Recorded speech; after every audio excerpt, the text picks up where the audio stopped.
ವ್ಯಾಸರಾಜ ಮಂಟಪಾಂತರ ನಿರ್ಮಾಣ ಮಾಡಿ ವಿದ್ವಾಂಸರಿಂದ ಪ್ರವಚನದ ಮೂಲಕ ವ್ಯಾಸತೀರ್ಥರ ಸೇವೆಯನ್ನು ಸಾಮಾನ್ಯ ಜನರಿಗೆ ತಲುಪಿಸುವ ಒಂದು ದೊಡ್ಡ ಕೆಲಸವನ್ನು ಅನೇಕ ವರ್ಷಗಳಿಂದ ಮಾಡ್ತಾ ಬಂದಿದೆ. ರಾಯರಿಗೆ ತಮ್ಮ ಕೃತಿಗಳನ್ನು, ತಮ್ಮ ಬಗ್ಗೆ ಸ್ತೋತ್ರವನ್ನು ಹೇಳಿದರೆ ಎಷ್ಟು ಸಂತೋಷವೋ, ಭಗವಂತನ ಸ್ತುತಿಯನ್ನು ಜೊತೆಗೆ ಆಚಾರ್ಯರ ತತ್ವಜ್ಞಾನದ ವಿಶೇಷ ಅಂಶಗಳನ್ನು ಅವರ ಸನ್ನಿಧಿಯಲ್ಲಿ ಹೇಳಿದರೆ ಕೇಳಿದರೆ ರಾಯರು ವಿಶೇಷ ಸಂತುಷ್ಟರಾಗ್ತಾರೆ.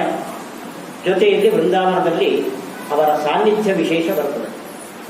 ಈ ದೃಷ್ಟಿಯಿಂದ ರಾಯರ ಮಠಗಳು ಅವಶ್ಯ ಮಾಡಬೇಕಾದ ವ್ಯಾಸತೀರ್ಥರ, ಶ್ರೀ ವಾದರಾಜರ ಇಂತಹ ಮಹಾತ್ಮರ ಆರಾಧನೆಗೆ ವಿಶೇಷ ಒತ್ತನ್ನು ಕೊಟ್ಟು ಇಂತಹ ಕಾರ್ಯಕ್ರಮಗಳನ್ನು ನಡೆಸೋದು ಅತ್ಯಂತ ಸೂಕ್ತ.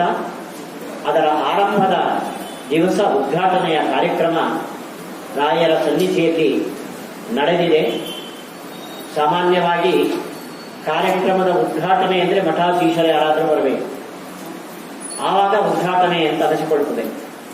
ಆ ಸ್ಥಾನವನ್ನು ಅಭಿಮಾನದಿಂದ ನನಗೆ ಕೊಟ್ಟ ಶ್ರೀಮಠದ ಕಾರ್ಯಕರ್ತರಿಗೆ, ತಮ್ಮೆಲ್ಲ ಅಭಿಮಾನಿಗಳಿಗೂ ಕೂಡ ನಾನು ಆಭಾರಿಯಾಗಿದ್ದೇನೆ ಅಂತ ಹೇಳ್ತಾ, ಈ ಕಾರ್ಯಕ್ರಮ ಸಮಿತಿಯ ಯೋಜನೆಯಂತೆ ಅವರು ಬಯಸಿದಂತೆ ನಿರ್ವಿಘ್ನವಾಗಿ ತತ್ವಜ್ಞಾನವನ್ನು ಸಾಮಾನ್ಯ ಜನರಿಗೆ ಮುಟ್ಟುವ ರೀತಿಯಲ್ಲಿ ನಡೆಯಲಿ ಅಂತ ರಾಯರ ಸನ್ನಿಧಿಯಲ್ಲಿ ನಾನು ಪ್ರಾರ್ಥನೆ ಮಾಡ್ತಾ, ವ್ಯಾಸತ್ರಯದ ಬಗ್ಗೆ ಒಂದೆರಡು ಮಾತುಗಳನ್ನು ನಾನು ಆಡೋದಕ್ಕೆ ಬಯಸ್ತೇನೆ.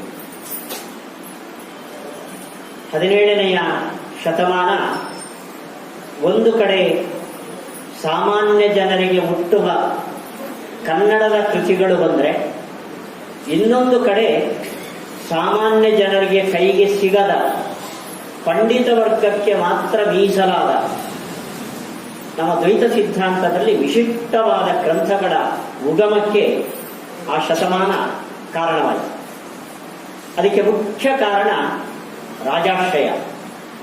ಕೃಷ್ಣದೇವರಾಯ ಸ್ವಯಂ ತಾನು ವೈಷ್ಣವನಾಗಿದ್ದ.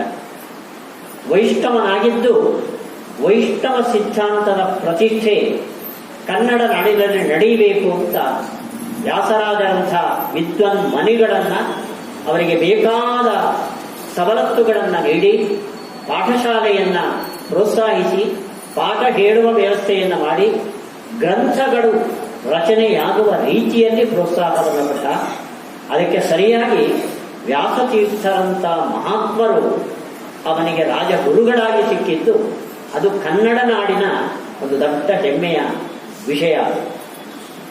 ವ್ಯಾಸತೀರ್ಥರು ಎಷ್ಟು ತತ್ವಜ್ಞಾನದ ಆಳಕ್ಕೆ ಇಳಿದಿದ್ದಾರೆ ಅಂತ ಅವರ ಕೃತಿಗಳನ್ನು ನೋಡಿದವರಿಗೆ ಮಾತ್ರ ಅರ್ಥ ಆಗುತ್ತೆ.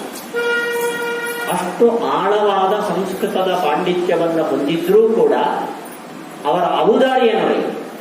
ಪುರಂದರದಾಸರು ಕನ್ನಡ ಭಾಷೆಯಲ್ಲಿ ಕೀರ್ತನೆಗಳನ್ನು ರಚನೆ ಮಾಡಿದರೆ ವೇದಾಂತ ಗ್ರಂಥಗಳಿಗೆ ಕಡಿಮೆ ಇಲ್ಲದಂತೆ ವ್ಯಾಸಪೀಠವನ್ನು ಏರಿಸುವ ಅವಕಾಶವನ್ನು ಕೊಟ್ಟು ಪುರಂದರ ಉಪನಿಷತ್ತು ಅಂತ ಘೋಷಣೆ ಮಾಡುವ ಉದಾರ ಹೃದಯ ಅದು ಶ್ರೀಮದ್ ವ್ಯಾಸತೀರ್ಥರಿಗೆ.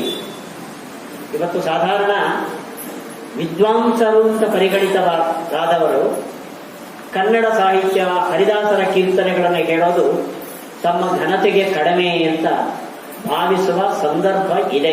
ಎಲ್ಲರೂ ಅಲ್ಲ, ನನಗೆ ಬರೋದಿಲ್ಲ, ನಾನು ಹೇಳೋದಿಲ್ಲ. ಬಂದವರು ಕೂಡ ಅದನ್ನು ಹೇಳಿದರೆ ನಾವು ಕಡಿಮೆ ಆಗ್ತೇವೆ ಅಂತ ಅನ್ನೋ ಭಾವನೆ ಇದೆ. ಆದರೆ ವ್ಯಾಸತೀರ್ಥರು ಅಷ್ಟು ದೊಡ್ಡ ವಿದ್ವತ್ತೆಯನ್ನು ಹೊಂದಿದ್ರೂ ಕೂಡ ತಾವು ಕನ್ನಡದಲ್ಲಿ ರಚನೆಯನ್ನು ಮಾಡಿ ಪುರಂದರದಾಸರ ಕೃತಿಗಳನ್ನು ಪುರಂದರ ಉಪನಿಷತ್ತು ಅಂತ ಕರಿಬೇಕಾದ್ರೆ ಅದು ಎಷ್ಟು ದೊಡ್ಡ ಉದಾರ ಹೃದಯ ಅವರಲ್ಲಿ ಇರಬೇಕು ಅಂತ ನೀವು ಯೋಚನೆ ಮಾಡಿ. ಅವರ ದೃಷ್ಟಿಯಲ್ಲಿ ಇದ್ದಿದ್ದು ಒಂದೇ ಒಂದು, ಅವರು ವ್ಯಾಸತ್ರಯದಂಥ ಮಹಾಕೃತಿಗಳನ್ನು ಬರೆದಿದ್ದಕ್ಕೆ ನಾವು ಸಣ್ಣ ಪುಟ್ಟ ವಿದ್ವಾಂಸರು, ಮಹಾಮಹೋಪಾಧ್ಯಾಯ, ರಾಷ್ಟ್ರಪತಿ ಪ್ರಶಸ್ತಿಗಳು ಆ ಕಾಲದಲ್ಲಿ ಯಾವುದೂ ಇಲ್ಲ. ಕೃಷ್ಣದೇವರಾಯ ಬಿಟ್ಟರೆ ನಮ್ಮ ಕರ್ನಾಟಕ ದೇಶದಲ್ಲಿ ಅಥವಾ ಸುತ್ತಮುತ್ತಲ ಪ್ರಾಂತದಲ್ಲಿ ವೇದಾಂತಕ್ಕೆ ಇಷ್ಟು ಗೌರವವನ್ನು ಕೊಟ್ಟು ಮನ್ನಣೆ ಮಾಡುವ ಸಂದರ್ಭಗಳು ಇರಲಿಲ್ಲ. ಯಾವ ಸಮ್ಮಾನ ಅಥವಾ ಬಿರುದು ಬಾವಲಿಗಳು ಇದರ ಅಪೇಕ್ಷೆಯೇ ಇಲ್ಲದೆ ತತ್ವಜ್ಞಾನ ದೃಢವಾಗಿ ನಿಲ್ಲಬೇಕು ಅನ್ನೋ ಒಂದೇ ಒಂದು ಕಾರಣದಿಂದ ವ್ಯಾಸತ್ರಯದಂತಹ ಮಹಾಕೃತಿಗಳನ್ನ ವ್ಯಾಸತೀರ್ಥರು ನಿರ್ಮಾಣ ಮಾಡಿಕೊಟ್ಟಿದ್ದಾರೆ. ಅಂದರೆ ನಮ್ಮ ತತ್ವಜ್ಞಾನದ ಉಳಿವಿನಲ್ಲಿ ಅದು ಚಿರಂತನವಾಗಿ ಅಬಾಧಿತವಾಗಿ ಪರವಾದಿಗಳ ಆಕ್ಷೇಪಗಳಿಗೆ ಉತ್ತರ ಕೊಡುವುದಕ್ಕೆ ಸಮರ್ಥವಾಗಿ ದೀರ್ಘಕಾಲ ಉಳಿಯಬೇಕು ಅನ್ನೋ ದೀರ್ಘಾಲೋಚನೆಯಿಂದ ವ್ಯಾಸತೀರ್ಥರು ವ್ಯಾಸತ್ರಯದಂತಹ ಗ್ರಂಥಗಳನ್ನು ಬರೆದಿದ್ದಾರೆ. ಅಂದರೆ ಇವತ್ತು ಆ ಗ್ರಂಥಗಳನ್ನು ಮುಟ್ಟಿ ನೋಡಿ ನಮಸ್ಕಾರ ಮಾಡುವ ಜನ ತುಂಬ ಆಗಿದ್ದಾರೆ ಹೊರತು ಊಟ ಬಿಡಿಸಿ ಓದುವ ವಿದ್ವಾಂಸರ ಸಂಖ್ಯೆ ತೀರಾ ಕಡಿಮೆಯಾಗಿದೆ. ಒಂದು ಕಾರಣ ಅದು ಆಳವಾದ ಚಿಂತನೆಯಾಗಿದೆ. ನೋಡಿ, ವ್ಯಾಸತೀರ್ಥರವರೆಗೆ ಸ್ವತಂತ್ರವಾದ ಗ್ರಂಥ ನಿರ್ಮಾಣ ಬಹಳ ವಿರಳ. ಟೀಕಾಕೃತ್ಪಾದರು ಆಚಾರ್ಯರ ಭಾಷ್ಯಕ್ಕೆ ಮೂಲಕ್ಕೆ ವ್ಯಾಖ್ಯಾನ ಬರುತ್ತೆ. ಈ ಕಡೆ ವ್ಯಾಖ್ಯಾನ ನೋಡಬೇಕು, ಮೂಲ ನೋಡಬೇಕು. ಆ ಶಬ್ದಕ್ಕೆ ಏನರ್ಥ? ಇದು ವ್ಯಾಖ್ಯಾನ ರೂಪದಲ್ಲಿ ಬಂದ ಕೃತಿಗಳು. ಟೀಕಾಕೃತ್ಪಾದರು ವ್ಯಾಖ್ಯಾನವಲ್ಲದೆ ಸ್ವತಂತ್ರವಾಗಿ ಬರೆದಿರೋದಂದ್ರೆ ಅಂತಹ ಕೃತಿಗಳು ತುಂಬಾ ವಿರಳ ವೇದಾಂತದಲ್ಲಿ. ಒಂದು ಪ್ರಮಾಣ ಪದ್ಧತಿ, ಇನ್ನೊಂದು ವಾದಾವಲಿ. ಈ ಎರಡು ಕೃತಿಗಳನ್ನು ಸ್ವತಂತ್ರವಾಗಿ ಟೀಕಾಕೃತ್ಪಾದರು ಬರೆದಿದ್ದಾರೆ. ಇಂಥ ಕೃತಿಗಳ ಅನಿವಾರ್ಯತೆ ನಮ್ಮ ಸಮಾಜದಲ್ಲಿ. ಪ್ರಾಯಃ ಇದನ್ನ ಪೂರೈಸಿದವರು ವ್ಯಾಸತೀರ್ಥರು. ಒಂದು ಮೂಲ ಗ್ರಂಥ, ಆ ಶಬ್ದಕ್ಕೆ ಇದರ್ಥ, ಅದರ ಮೇಲೆ ಪ್ರಶ್ನೆಗಳು ಬೆಳೆಸಿಕೊಂಡು ಹೋಗುವ ಬದಲು ಇಡೀ ನಮ್ಮ ಸಿದ್ಧಾಂತವನ್ನೇ ಸಮರ್ಥಿಸುವ ಯುಕ್ತಿಗಳನ್ನು ಬಳಸಿ ನ್ಯಾಯಾಮೃತ, ತರ್ಕತಾಂಡವ ಎರಡು ಗ್ರಂಥಗಳನ್ನು ವ್ಯಾಸತೀರ್ಥರು ನಿರ್ಮಾಣ ಮಾಡಿದ್ದಾರೆ. ಚಂದ್ರಿಕಾ ಅದೊಂದು ಸ್ವತಂತ್ರ ಕೃತಿ ಆದರೂ ಕೂಡ ವ್ಯಾಸತೀರ್ಥರು ಹೇಳೋದು ಇದೊಂದು ವ್ಯಾಖ್ಯಾನ. ಯಾವುದಕ್ಕೆ ವ್ಯಾಖ್ಯಾನ? ಆಚಾರ್ಯರು ಬರೆದ ಸೂತ್ರ ಭಾಷ್ಯಕ್ಕೆ ಟೀಕೆ ಜಯತೀರ್ಥರು ಟೀಕಾಕೃತ್ಪಾದರು ಬರೆದಿದ್ದಾರೆ.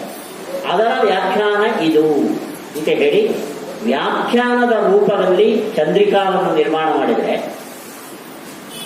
ನ್ಯಾಯಾಮೃತ ಮತ್ತು ತರ್ಕತಾಂಡವಗಳು ಅದು ವ್ಯಾಖ್ಯಾನದ ರೂಪದಲ್ಲಿಲ್ಲ. ಅದು ಸ್ವತಂತ್ರವಾದ ಚಿಂತನೆ. ನಮ್ಮ ದ್ವೈತ ಸಿದ್ಧಾಂತವನ್ನ ರಕ್ಷಣೆ ಮಾಡುವ ತರ್ಕದ ಬಲವಾದ ಒಂದು ಬೇಲಿಯನ್ನ ದ್ವೈತ ಸಿದ್ಧಾಂತಕ್ಕೆ ಹಾಕಿಕೊಟ್ಟವರು ಶ್ರೀಮದ್ ವ್ಯಾಸತೀರ್ಥರು. ಆದ್ರಿಂದಲೇ ಆ ಗ್ರಂಥದ ಬಗ್ಗೆ ಖಂಡನೆ ಮಂಡನೆಗಳು ಇದು ಈ ಕಾಲದಲ್ಲೂ ಸಮಕಾಲದಲ್ಲೂ ಮುಂದುವರಿತಾ ಇದೆ. ಇತ್ತೀಚೆಗೆ ವೃಂದಾವನಸ್ಥರಾದ ಶ್ರೀ ವಿಶ್ವೇಶತೀರ್ಥ ಶ್ರೀಪಾದಂಗಳವರು, ನಮ್ಮ ಗುರುಗಳು, ಅವರು ನ್ಯಾಯಾಮೃತದ ಮೇಲೆ ಬಂದಿರುವ ವಿಮರ್ಶಾ ಗ್ರಂಥಗಳಿಗೆ ನ್ಯಾಯಾಮೃತ ನವನೀತ ಅಂತ ನ್ಯಾಯಾಮೃತಕ್ಕೆ ಸಂಬಂಧಪಟ್ಟ ಒಂದು ಕೃತಿಯನ್ನು ರಚನೆ ಮಾಡಿದ್ದಾರೆ. ಅದು ಹೊರಗಡೆ ಬರಲಿಲ್ಲ ಇನ್ನೂ ಕೂಡ. ಹೀಗೆ ವ್ಯಾಸತೀರ್ಥರ ಒಂದು ಮೂಲ ಗ್ರಂಥಕ್ಕೆ 10 ಟೀಕೆ ಟಿಪ್ಪಣಿಗಳು, ಅಂದರೆ ವಿಮರ್ಶಾತ್ಮಕ ಕೃತಿಗಳ ಪರಂಪರೆ ಬೆಳೆಯುವಷ್ಟು ಒಂದು ಮಹತ್ವಪೂರ್ಣವಾದ ಗ್ರಂಥ ವ್ಯಾಸತೀರ್ಥರಿಂದ ರಚಿತವಾಯಿತು. ಅಂದರೆ ಎಷ್ಟು ದೊಡ್ಡ ಕೊಡುಗೆಯನ್ನ ವ್ಯಾಸತೀರ್ಥರು ನಮ್ಮ ಸಮಾಜಕ್ಕೆ ಕೊಟ್ಟಿದ್ದಾರೆ. ನಮ್ಮಲ್ಲಿ ಬಿಡಿ, ನಮಗೆ ನ್ಯಾಯಾಮೃತ ಅಂದ್ರೆ ದೊಡ್ಡ ಗ್ರಂಥ ಅಂತ ತಲೆ ಮೇಲೆ ಇಟ್ಟುಕೊಳ್ಳೋಕೆ ಮಾತ್ರ, ಅದು ಅರ್ಥ ಮಾಡ್ಕೊಳ್ಳೋದು ಕಷ್ಟ ಇದೆ. ಕಬ್ಬಿಣದ ಕಡಲೆ ಹಲ್ಲು ಗಟ್ಟಿ ಇಲ್ಲದವರಿಗೆ ಅದನ್ನ ರಗಿಸಿಕೊಳ್ಳೋದು ಕಷ್ಟ. ಆದರೆ ನ್ಯಾಯಾಮೃತಕ್ಕೆ ವಿಮರ್ಶೆಯಾಗಿ ಮಧುಸೂದನ ಸರಸ್ವತಿಗಳು ಅದ್ವೈತ ಸಿದ್ಧಿ ಅಂತ ಒಂದು ಗ್ರಂಥವನ್ನು ಬರೆದಿದ್ದಾರೆ. ನ್ಯಾಯಾಮೃತ ಎಷ್ಟು ವಿಸ್ತಾರವೋ ಅಷ್ಟೇ ವಿಸ್ತಾರವಾದ ಗ್ರಂಥ. ಇವತ್ತು ಅದ್ವೈತ ಸಿದ್ಧಾಂತದಲ್ಲಿ ಘನವಿದ್ವಾಂಸ ಅಂತ ಅವನು ಸಮಾಜದಲ್ಲಿ ಪರಿಗಣಿತನಾಗಬೇಕಾದರೆ, ನಮ್ಮ ಸಮಾಜದಲ್ಲಿ ದೊಡ್ಡ ವಿದ್ವಾಂಸ ಅಂತ ಅವನಿಗೆ ಹೆಸರು ಬರಬೇಕಾದರೆ ಇಂಥ ಪೀಠಾಧಿಪತಿಗಳಲ್ಲಿ ಸುಧಾಮಂಗಳ ಆಗಿದೆ ಅನ್ನೋದೇ ಹಾಗೆ ಅವಶ್ಯಕವೋ, ಅದ್ವೈತ ಸಿದ್ಧಾಂತದಲ್ಲಿ ದೊಡ್ಡ ವಿದ್ವಾಂಸ ಅಂತ ಬಿರುದು ಬರಬೇಕಾದ್ರೆ ಅದ್ವೈತ ಸಿದ್ಧಿ ಪಾಠವನ್ನ ಕೇಳಿದ್ದಾನೆ ಅಂತಾದ್ರೆ ಅವನು ದೊಡ್ಡ ವಿದ್ವಾಂಸ ಅಂತ. ಅಲ್ಲಿಗೆ ಅದ್ವೈತ ಸಿದ್ಧಿಯ ಮಹತ್ವ ಪರಮತದಲ್ಲಿ, ಅದ್ವೈತ ದರ್ಶನದಲ್ಲಿ ಎಷ್ಟು ದೊಡ್ಡದು ಅದರ ಸ್ಥಾನ ಅಂತ ನೋಡಿ. ಅದು ನ್ಯಾಯಾಮೃತದ ವಿಮರ್ಶಾತ್ಮಕವಾಗಿ. ಅಲ್ಲಿಗೆ ನ್ಯಾಯಾಮೃತವನ್ನು ಓದಿದ್ರೆ ಎಂಥ ವಿದ್ಯುತ್ ಬರಬಹುದು ಅಂತ ನೀವು ಯೋಚನೆ ಮಾಡಿ. ಅಷ್ಟು ಮಹತ್ವಪೂರ್ಣವಾದ ಒಂದು ಗ್ರಂಥ ನ್ಯಾಯಾಮೃತ. ಇನ್ನು ತರ್ಕತಾಂಡವ, ನ್ಯಾಯಾಮೃತಕ್ಕೆ ಒಂದು ಪ್ರೇರಣೆ ಇದೆ ವ್ಯಾಸತೀರ್ಥರಿಗೆ. ನ್ಯಾಯಾಮೃತವನ್ನು ಹೋಲುವ ವಾದಾವಲಿ ಅನ್ನೋ ಗ್ರಂಥವನ್ನ ಶ್ರೀಮದ್ ಟೀಕಾಕೃತ್ಪಾದರು ಬರೆದಿದ್ದರು.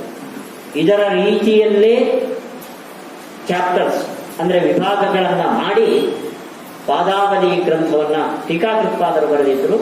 ಅದನ್ನ ವಿಸ್ತಾರ ಮಾಡಿದರು ವ್ಯಾಸತೀರ್ಥರು. ಆದರೆ ತರ್ಕತಾಂಡವ ಗ್ರಂಥ ಇದೆಯಲ್ಲ, ಇದು ವ್ಯಾಸತೀರ್ಥರ ಹೊಸ ಕೊಡುಗೆ. ಸಾಧಾರಣ ಆ ಕಾಲದಲ್ಲಿ ತಾರ್ಕಿಕರು ತುಂಬಾ ಪ್ರಬಲರಾಗಿದ್ದರು. ಬಂಗಾಳದಲ್ಲಿ ನವೀನ ತರ್ಕ ಅಂತ ಆರಂಭವಾದ ಸಂದರ್ಭ ಸುಮಾರು 13ನೇ ಶತಮಾನದಲ್ಲಿ ಗಂಗೇಶೋಪಾಧ್ಯಾಯ ನವೀನ ತರ್ಕ ಅಂತ ಬಹಳ ಜಟಿಲವಾದ ತರ್ಕ ಪರಂಪರೆಯನ್ನ ಆತ ಹುಟ್ಟು ಹಾಕಿದ. ಅದರ ಮೇಲೆ ಬಹಳ ಗ್ರಂಥಗಳು ಬೆಳೆದು ಬಂದವು. ಎಲ್ಲಿವರೆಗೆ ಆ ನ್ಯಾಯಶಾಸ್ತ್ರ ಬೆಳೆದು ಬಂತು ಅಂದ್ರೆ ಕ್ರೋಢಪತ್ರಗಳು ನಿರ್ಮಾಣ ಆಯಿತು. ಗಂಗೇಶೋಪಾಧ್ಯಾಯ, ರಘುನಾಥ ದೀದಿತಿ, ಗದಾಧರ ಭಟ್ಟಾಚಾರ್ಯ ಇವರೆಲ್ಲರ ಗ್ರಂಥಗಳ ಮೇಲೆ ಖಂಡನ ಮಂಡನಾತ್ಮಕವಾದ ತುಂಬಾ ಕ್ಲಿಷ್ಟವಾದ ಪರಿಷ್ಕಾರಗಳಿಂದ ಕೂಡಿದ ಕ್ರೋಢಪತ್ರಗಳು. ಕ್ರೋಢಪತ್ರ ಅಂದ್ರೆ ಅದು ಪ್ರಿಂಟು ಗಿಂಟು ಆಗೋದಿಲ್ಲ. ನಾನು ಬರೀತೇನೆ, ನಮ್ಮ ಮನೆಯಲ್ಲಿ ಮಾತ್ರ ಪ್ರಸಾರ ಇರುತ್ತೆ, ನನ್ನ ಶಿಷ್ಯರಿಗೆ ಮಾತ್ರ ನಾನು ಹೇಳ್ತೇನೆ. ಬೇರೆ ಶಿಷ್ಯರು ತರ್ಕದಲ್ಲಿ ಬಂದ್ರೆ ಅವರು ಕಂಗಾಲಾಗಬೇಕು ಆ ವಿಷಯವನ್ನು ಕೇಳಿ. ಹೀಗೆ ಗುಪ್ತವಾಗಿ ಗ್ರಂಥ ನಿರ್ಮಾಣ ಮಾಡುವಷ್ಟು ನವೀನ ತರ್ಕ ಬಂಗಾಳ ಪ್ರಾಂತದಲ್ಲಿ ಬಹಳ ಪ್ರಸಾರಕ್ಕೆ ಬಂದಿರುವ ಕಾಲ 13ನೇ ಶತಮಾನ 14ನೇ ಶತಮಾನಗಳ. ಆ ಕಾಲದಲ್ಲಿ ನ್ಯಾಯಶಾಸ್ತ್ರ ಅಖಂಡ್ಯವಾದ ಒಂದು ಭಾರತೀಯ ದರ್ಶನ. ಅದು ದರ್ಶನದ ಸ್ಥಾನವನ್ನು ಕಳ್ಕೊಂಡಿತ್ತು. ನ್ಯಾಯ ಸಿದ್ಧಾಂತ ಅದರ ಮೂಲ ಪ್ರವರ್ತಕ ಅವನು ಗೌತಮ. ಗೌತಮ ಅಂದ್ರೆ ಅವನೊಬ್ಬ ಋಷಿ, ಅವನ ಪ್ರವರ್ತಕ. ದೇವರು ಅಂದ್ರೆ ಏನು, ಜೀವ ಅಂದ್ರೆ ಏನು, ಜೀವನಿಗೆ ದುಃಖ ಯಾಕೆ ಬರುತ್ತೆ, ಆ ದುಃಖದಿಂದ ಮೋಕ್ಷ ಹೇಗೆ ಗಳಿಸ್ಕೊಳ್ಬಹುದು, ಈ ಅಧ್ಯಾತ್ಮದ ಚಿಂತನೆ ಎಲ್ಲ ಆರಂಭದ ತರ್ಕದಲ್ಲಿ ಇತ್ತು. ಯಾವತ್ತು ದ್ವೈತ, ಅದ್ವೈತ, ವಿಶಿಷ್ಟಾದ್ವೈತ ದರ್ಶನಗಳು ಪ್ರಸಾರಕ್ಕೆ ಬಂತು ಆವಾಗ ನ್ಯಾಯ ದರ್ಶನ ಹಿಂದಕ್ಕೆ ಹೋಯಿತು. ಅದು ದರ್ಶನದ ಸ್ಥಾನವನ್ನ ಕಳ್ಕೊಳ್ತು. ಹೀಗಾಗಿ ಅದನ್ನ ಪರಿಷ್ಕಾರದ ಮಟ್ಟಕ್ಕೆ ನವೀನ ತರ್ಕ ಅಂತ ಆರಂಭ ಮಾಡಿದವನು ಗಂಗೇಶೋಪಾಧ್ಯಾಯ 13ನೇ ಶತಮಾನದಲ್ಲಿ. ಅದು ದಾರ್ಶನಿಕವಾಗಿ ಬೆಳೆಯುವ ಬದಲು ವಿಚಾರಾತ್ಮಕವಾಗಿ ಬೆಳೆಯಿತು. ಅಷ್ಟು ಪ್ರೌಢವಾದ, ಜಟಿಲವಾದ, ಅದನ್ನು ಅರ್ಥ ಮಾಡ್ಕೊಳ್ಳೋಕ್ಕೆ ಮಹಾ ಮೇಧಾವಿತನ ಇರಬೇಕು. ಅಂಥ ಒಂದು ಪಂಥ 13-14ನೇ ಶತಮಾನದಲ್ಲಿ ನಿರ್ಮಾಣ ಆಯಿತು. ಅದನ್ನ ವಿಮರ್ಶೆ ಮಾಡೋದಕ್ಕೆ ತುಂಬಾ ಧೈರ್ಯ ಬೇಕು. ಧೈರ್ಯದ ಜೊತೆ ಅಂತ ಪಾಂಡಿತ್ಯ ಬೇಕು. ಸುಮ್ಮನೆ ಹಾಗೆ ಹೀಗೆ ಸಭೆಯಲ್ಲಿ ನಾವು ನಿಂದನೆ ಮಾಡಿದಂತೆ ಆಗುವುದಿಲ್ಲ. ಪುಸ್ತಕ ಬರೆದು ಅದನ್ನ ಖಂಡನೆ ಮಾಡಬೇಕಾದರೆ ಅದು ತಪ್ಪು ಅಂತ ಎದುರಾಳಿಗಳು ಬಂದಾಗ ಸರಿಯಿಂದ ಸಮರ್ಥನೆ ಮಾಡುವ ಸಾಮರ್ಥ್ಯ ಇದ್ದವರು ಮಾತ್ರ ನ್ಯಾಯಶಾಸ್ತ್ರದ ವಿಮರ್ಶೆಗೆ ಕೈ ಹಾಕಬಹುದು. ಅಂಥ ದೊಡ್ಡ ಸಾಹಸದ ಕೆಲಸವನ್ನ ಮಾಡಿದವರು ಶ್ರೀಮದ್ ವ್ಯಾಸತೀರ್ಥರು. ಆ ಶ್ರೇಯಸ್ಸು, ಆ ಹೆಮ್ಮೆ ನಮ್ಮ ಮಧ್ವ ಸಿದ್ಧಾಂತಕ್ಕೆ ಸಂದಿದೆ. ಉಳಿದ ಯಾವುದೇ ದರ್ಶನದಲ್ಲಿ ನ್ಯಾಯ ಸಿದ್ಧಾಂತವನ್ನ ಆಮೂಲಾಗ್ರವಾಗಿ ವಿಮರ್ಶೆ ಮಾಡಿದ ತರ್ಕತಾಂಡವದಂತಹ ಒಂದು ಗ್ರಂಥ ಇಲ್ಲ. ಇದು ವ್ಯಾಸತೀರ್ಥರು ನಮ್ಮ ಸಮಾಜಕ್ಕೆ ಕೊಟ್ಟಿರುವ ಒಂದು ದೊಡ್ಡ ಹೆಮ್ಮೆಯ ಕೊಡುಗೆ ತರ್ಕತಾಂಡವ. ಅದಕ್ಕೆ ರಾಘವೇಂದ್ರ ಸ್ವಾಮಿಗಳು ವ್ಯಾಖ್ಯಾನ ಮಾಡಿದ್ದಾರೆ. ರಾಘವೇಂದ್ರ ಸ್ವಾಮಿಗಳ ಕೊಡುಗೆಯೂ ತುಂಬಾ ಅಪಾರವಾಗುತ್ತದೆ. ಆ ತರ್ಕತಾಂಡವಕ್ಕೆ ಅಲ್ಪ ಪುಟ್ಟ, ಚಿಕ್ಕ ಪುಟ್ಟ ವಿಮರ್ಶೆಗಳು ನೈಯಾಯಿಕರಿಂದ ಬಂದಾಗ ಅದನ್ನು ಉಲ್ಲೇಖ ಮಾಡಿ ತಮ್ಮ ವ್ಯಾಖ್ಯಾನದಲ್ಲಿ ವಿಮರ್ಶೆ ಮಾಡಿದವರು ಶ್ರೀ ರಾಘವೇಂದ್ರ ಸ್ವಾಮಿಗಳು. ಹೀಗೆ ರಾಯರು ವ್ಯಾಸತೀರ್ಥರು ಸೇರಿ ನ್ಯಾಯ ದರ್ಶನದ ದೊಡ್ಡ ಒಂದು ವಿಮರ್ಶೆಯ ಗ್ರಂಥ ಕೊಟ್ಟಿರೋದು. ಇದು ನಮ್ಮ ಸಮಾಜಕ್ಕೆ ಒಂದು ದೊಡ್ಡ ಕೊಡುಗೆ ಅಂತ ನಾವು ಭಾವಿಸಬಹುದಾಗಿದೆ. ವಸ್ತುತಸ್ತು ದೇವರ ಬಗ್ಗೆ ಅಥವಾ ಜೀವ ಸ್ವರೂಪದ ಬಗ್ಗೆ ಯಾವ ವಿಮರ್ಶೆಯೂ ಅಲ್ಲಿ ಇಲ್ಲ. ಶಬ್ದವು ನಿತ್ಯವೋ ಅನಿತ್ಯವೋ, ವೇದ ಪೌರುಷೇಯವೋ ಅಪೌರುಷೇಯವೋ, ತಮಸ್ಸು ಕತ್ತಲೆ ದ್ರವ್ಯವೋ ಅಥವಾ ಅಲ್ಲವೋ, ಈ ಬಂಗಾರ ಅದು ಬೆಂಕಿಯೋ ಪೃಥಿವಿಯೋ, ಇಂತಹ ಲೌಕಿಕವಾದ ವಿಶ್ಲೇಷಣೆ ಅಲ್ಲಿರೋದು. ಅದರಿಂದ ಒಂದು ಅಧ್ಯಾತ್ಮದ ಮೆಟ್ಟಲನ್ನು ನಾವು ಏರಿದ್ದೇವೆ ಅಂತ ಹೇಳುವಂತಿಲ್ಲ. ಆದರೆ ವೈಚಾರಿಕವಾಗಿ ಭಾರತೀಯ ದರ್ಶನಕ್ಕೆ ಒಂದು ಆಳವಾದ ಚಿಂತನೆಯನ್ನು ಕೊಟ್ಟ ಗ್ರಂಥ ಅದು ತರ್ಕತಾಂಡವ ಗ್ರಂಥ. ಬಹಳ ನೈಯಾಯಿಕರು ನಮಗೆ ಎದುರುಗಾಡಿಗಳೇ ಇಲ್ಲ ಅಂತ ಯೋಚನೆ ಮಾಡುವ ಸಂದರ್ಭದಲ್ಲಿ ತರ್ಕತಾಂಡವ ಗ್ರಂಥ ಬಂದಿದ್ದಿದೆಯಲ್ಲ, ನೈಯಾಯಿಕರ ಸಮೂಹಕ್ಕೆ ಕೊಟ್ಟ ಒಂದು ದೊಡ್ಡ ಸವಾಲು ಶ್ರೀಮದ್ ವ್ಯಾಸತೀರ್ಥರು. ಇದು ವ್ಯಾಸತೀರ್ಥರ ಅಪೂರ್ವವಾದ ಅವಿಸ್ಮರಣೀಯವಾದ ಒಂದು ಕೊಡುಗೆ. ಒಂದು ಚಿಕ್ಕ ವಿಷಯವನ್ನು ನಾನು ಪ್ರಸ್ತಾಪ ಮಾಡ್ತೇನೆ. ಹಿಂಸೆ ಅಂದ್ರೆ ಏನು ಅಂತ ಒಂದು ಚರ್ಚೆ.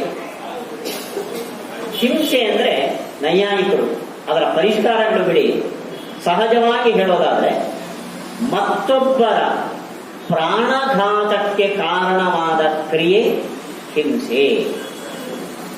ಇನ್ನೊಬ್ಬರ ಪ್ರಾಣಕ್ಕೆ ಕುತ್ತು ತರುವ ಕೆಲಸ ನೀವೇನ್ ಮಾಡ್ತೀರೋ ಅದು ಹಿಂಸೆ.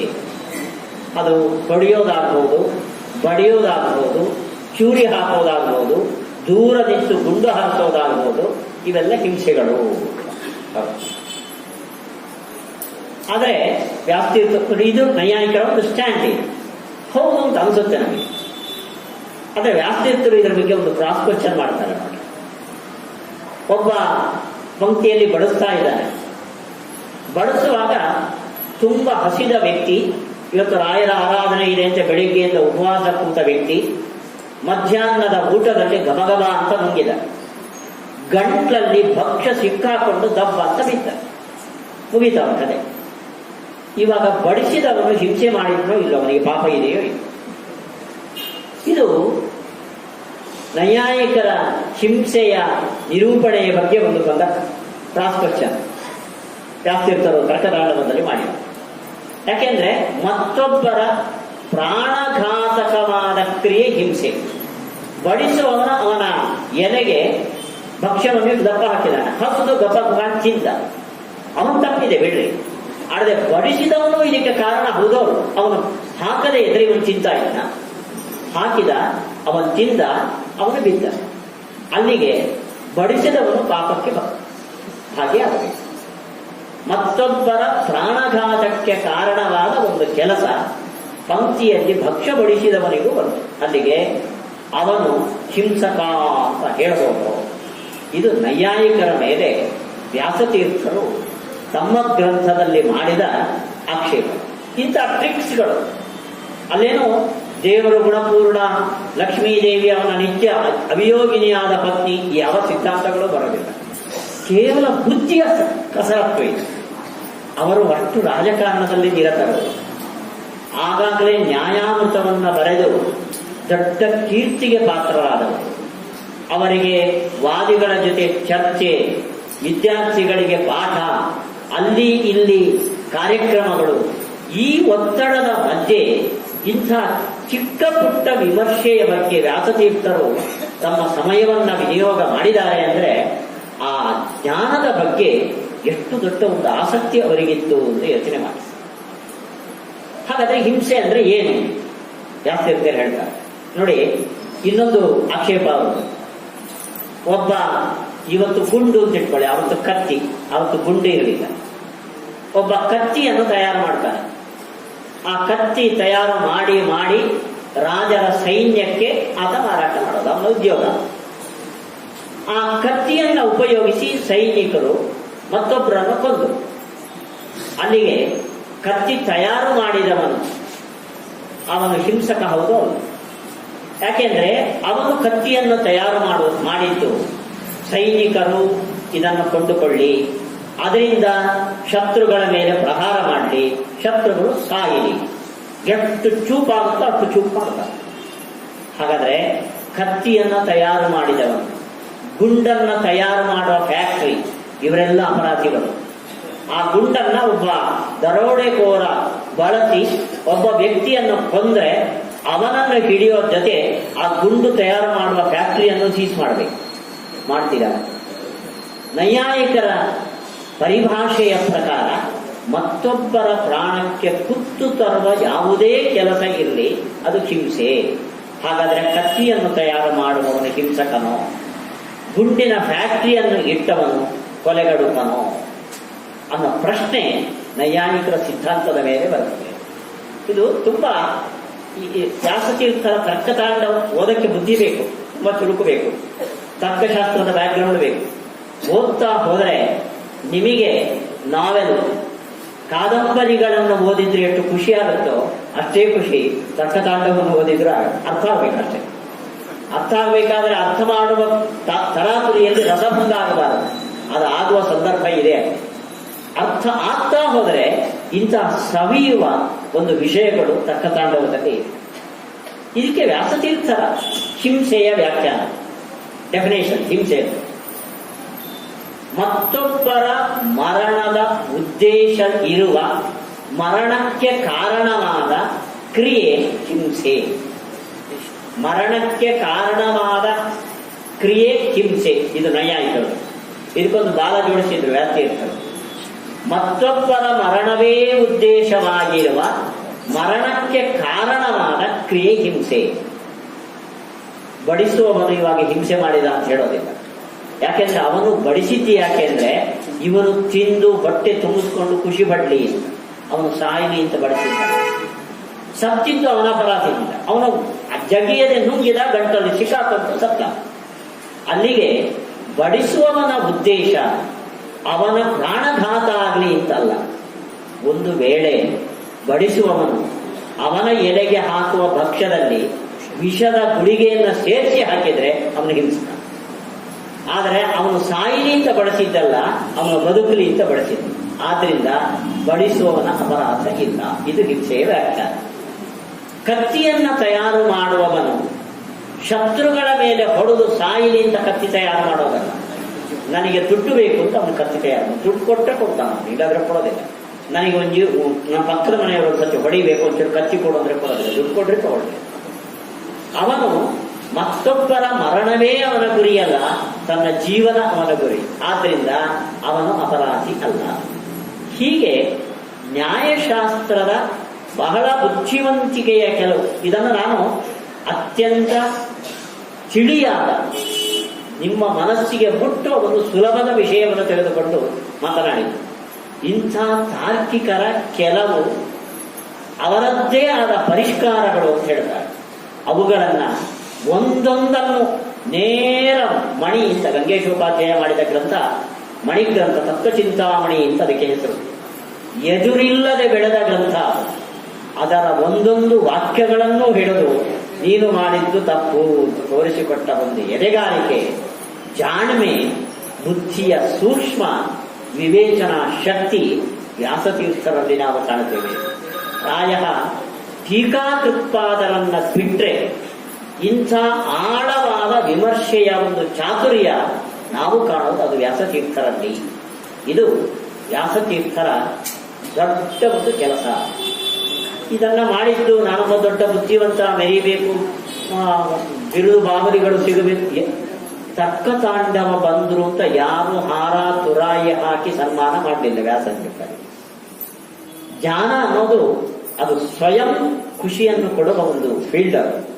ಆದ್ರಿಂದ ತಾವು ನಮ್ಮ ಸಿದ್ಧಾಂತಕ್ಕೆ, ದ್ವೈತ ಸಿದ್ಧಾಂತಕ್ಕೆ ಇಂಥ ಒಂದು ಕ್ರೆಡಿಟ್ ಬರಬೇಕು ಅನ್ನೋ ದೃಷ್ಟಿಯಿಂದ ನ್ಯಾಯಶಾಸ್ತ್ರದ ಇಂಥ ನಿಯಮಗಳನ್ನು, ವಿಮರ್ಶೆಯನ್ನ ವ್ಯಾಸತೀರ್ಥರು ತರ್ಕತಾಂಡವ ಗ್ರಂಥದಲ್ಲಿ ಮಾಡಿದ್ದಾರೆ. ಇನ್ನು ವೇದಾಂತ, ನ್ಯಾಯಾಮೃತ. ನ್ಯಾಯಾಮೃತದ ಹೊಸತನ ಏನು ಅಂದ್ರೆ ಅದು ಪೂರ್ಣ ಅದ್ವೈತ ಜೊತೆಯಲ್ಲಿ ವಿಶಿಷ್ಟಾದ್ವೈತದ ವಿಮರ್ಶೆಗೆ ಮೀಸಲಾಗಿದ್ದ ಗ್ರಂಥ. ನೋಡಿ ವ್ಯಾಸತೀರ್ಥರ ಗಟ್ಟಿತನ ನೋಡಿ. ಕೃಷ್ಣದೇವರಾಯ ಸ್ವಧರ್ಮ ನಿಷ್ಠ ಹೇಗೋ ಅವನು ಪರಧರ್ಮದಲ್ಲಿ ವಿಶ್ವಾಸ ಇಟ್ಟವ, ಪರಧರ್ಮವನ್ನು ಘೋಷಣೆ ಮಾಡ್ತಾ ಇದ್ದ. ಅವನ ಆಸ್ಥಾನದಲ್ಲಿ ಶೈವರು ಇದ್ರು, ವೈಷ್ಣವರು ಇದ್ರು, ಅದ್ವೈತ ಸಿದ್ಧಾಂತದ ದಿಗ್ಗಜ ಪಂಡಿತರು ಇದ್ರು, ದ್ವೈತ ಸಿದ್ಧಾಂತದ ವ್ಯಾಸರಾಜರಂತಹ ಪಂಡಿತರು ಇದ್ರು. ಅವನು ಸ್ವಯಂ ವೈಷ್ಣವ, ತಾತಾಚಾರ್ಯರಂಥ ಶ್ರೀವೈಷ್ಣವ ಸಿದ್ಧಾಂತದಲ್ಲಿ, ವಿಶಿಷ್ಟಾದ್ವೈತ ಸಿದ್ಧಾಂತದಲ್ಲಿ ತಳಸ್ಪರ್ಶಿ ಪಾಂಡಿತ್ಯವನ್ನ ಪಡೆದ ವಿದ್ವಾಂಸರು ಇದ್ರು. ಇವರ ಮಧ್ಯದಲ್ಲಿ ವ್ಯಾಸತೀರ್ಥರು, ಅಲ್ಲಿ ಅದ್ವೈತಿಗಳು ಇದ್ರು, ವಿಶಿಷ್ಟಾದ್ವೈತಿಗಳು ಇದ್ರು, ವ್ಯಾಸತೀರ್ಥರು ಅದ್ವೈತ ಸಿದ್ಧಾಂತವನ್ನ ಬುಡ ಸಹಿತ ಖಂಡನೆ ಮಾಡುವ ನ್ಯಾಯಾಮೃತವನ್ನು ಬರೆದರು. ವಿಶಿಷ್ಟಾದ್ವೈತ ಸಿದ್ಧಾಂತ ಸೂತ್ರಕ್ಕೆ ರಾಮಾನುಜಾಚಾರ್ಯನು ಭಾಷ್ಯ ಬರೆದರು. ಅದನ್ನು ಫಾಲೋ ಮಾಡುವ ಕೃಷ್ಣದೇವರಾಯ ಆ ಭಾಷ್ಯಗಳ ಖಂಡನೆ ಬರೆದರು. ತಾತ್ಪರ್ಯ ಚಂದ್ರಿಕಾದ ಎಷ್ಟು ಎದೆಗಾರಿಕೆ ಬೇಕು ಅಂತ ನೋಡಿ. ಇದು ವ್ಯಾಸತೀರ್ಥರ ಧೈರ್ಯ.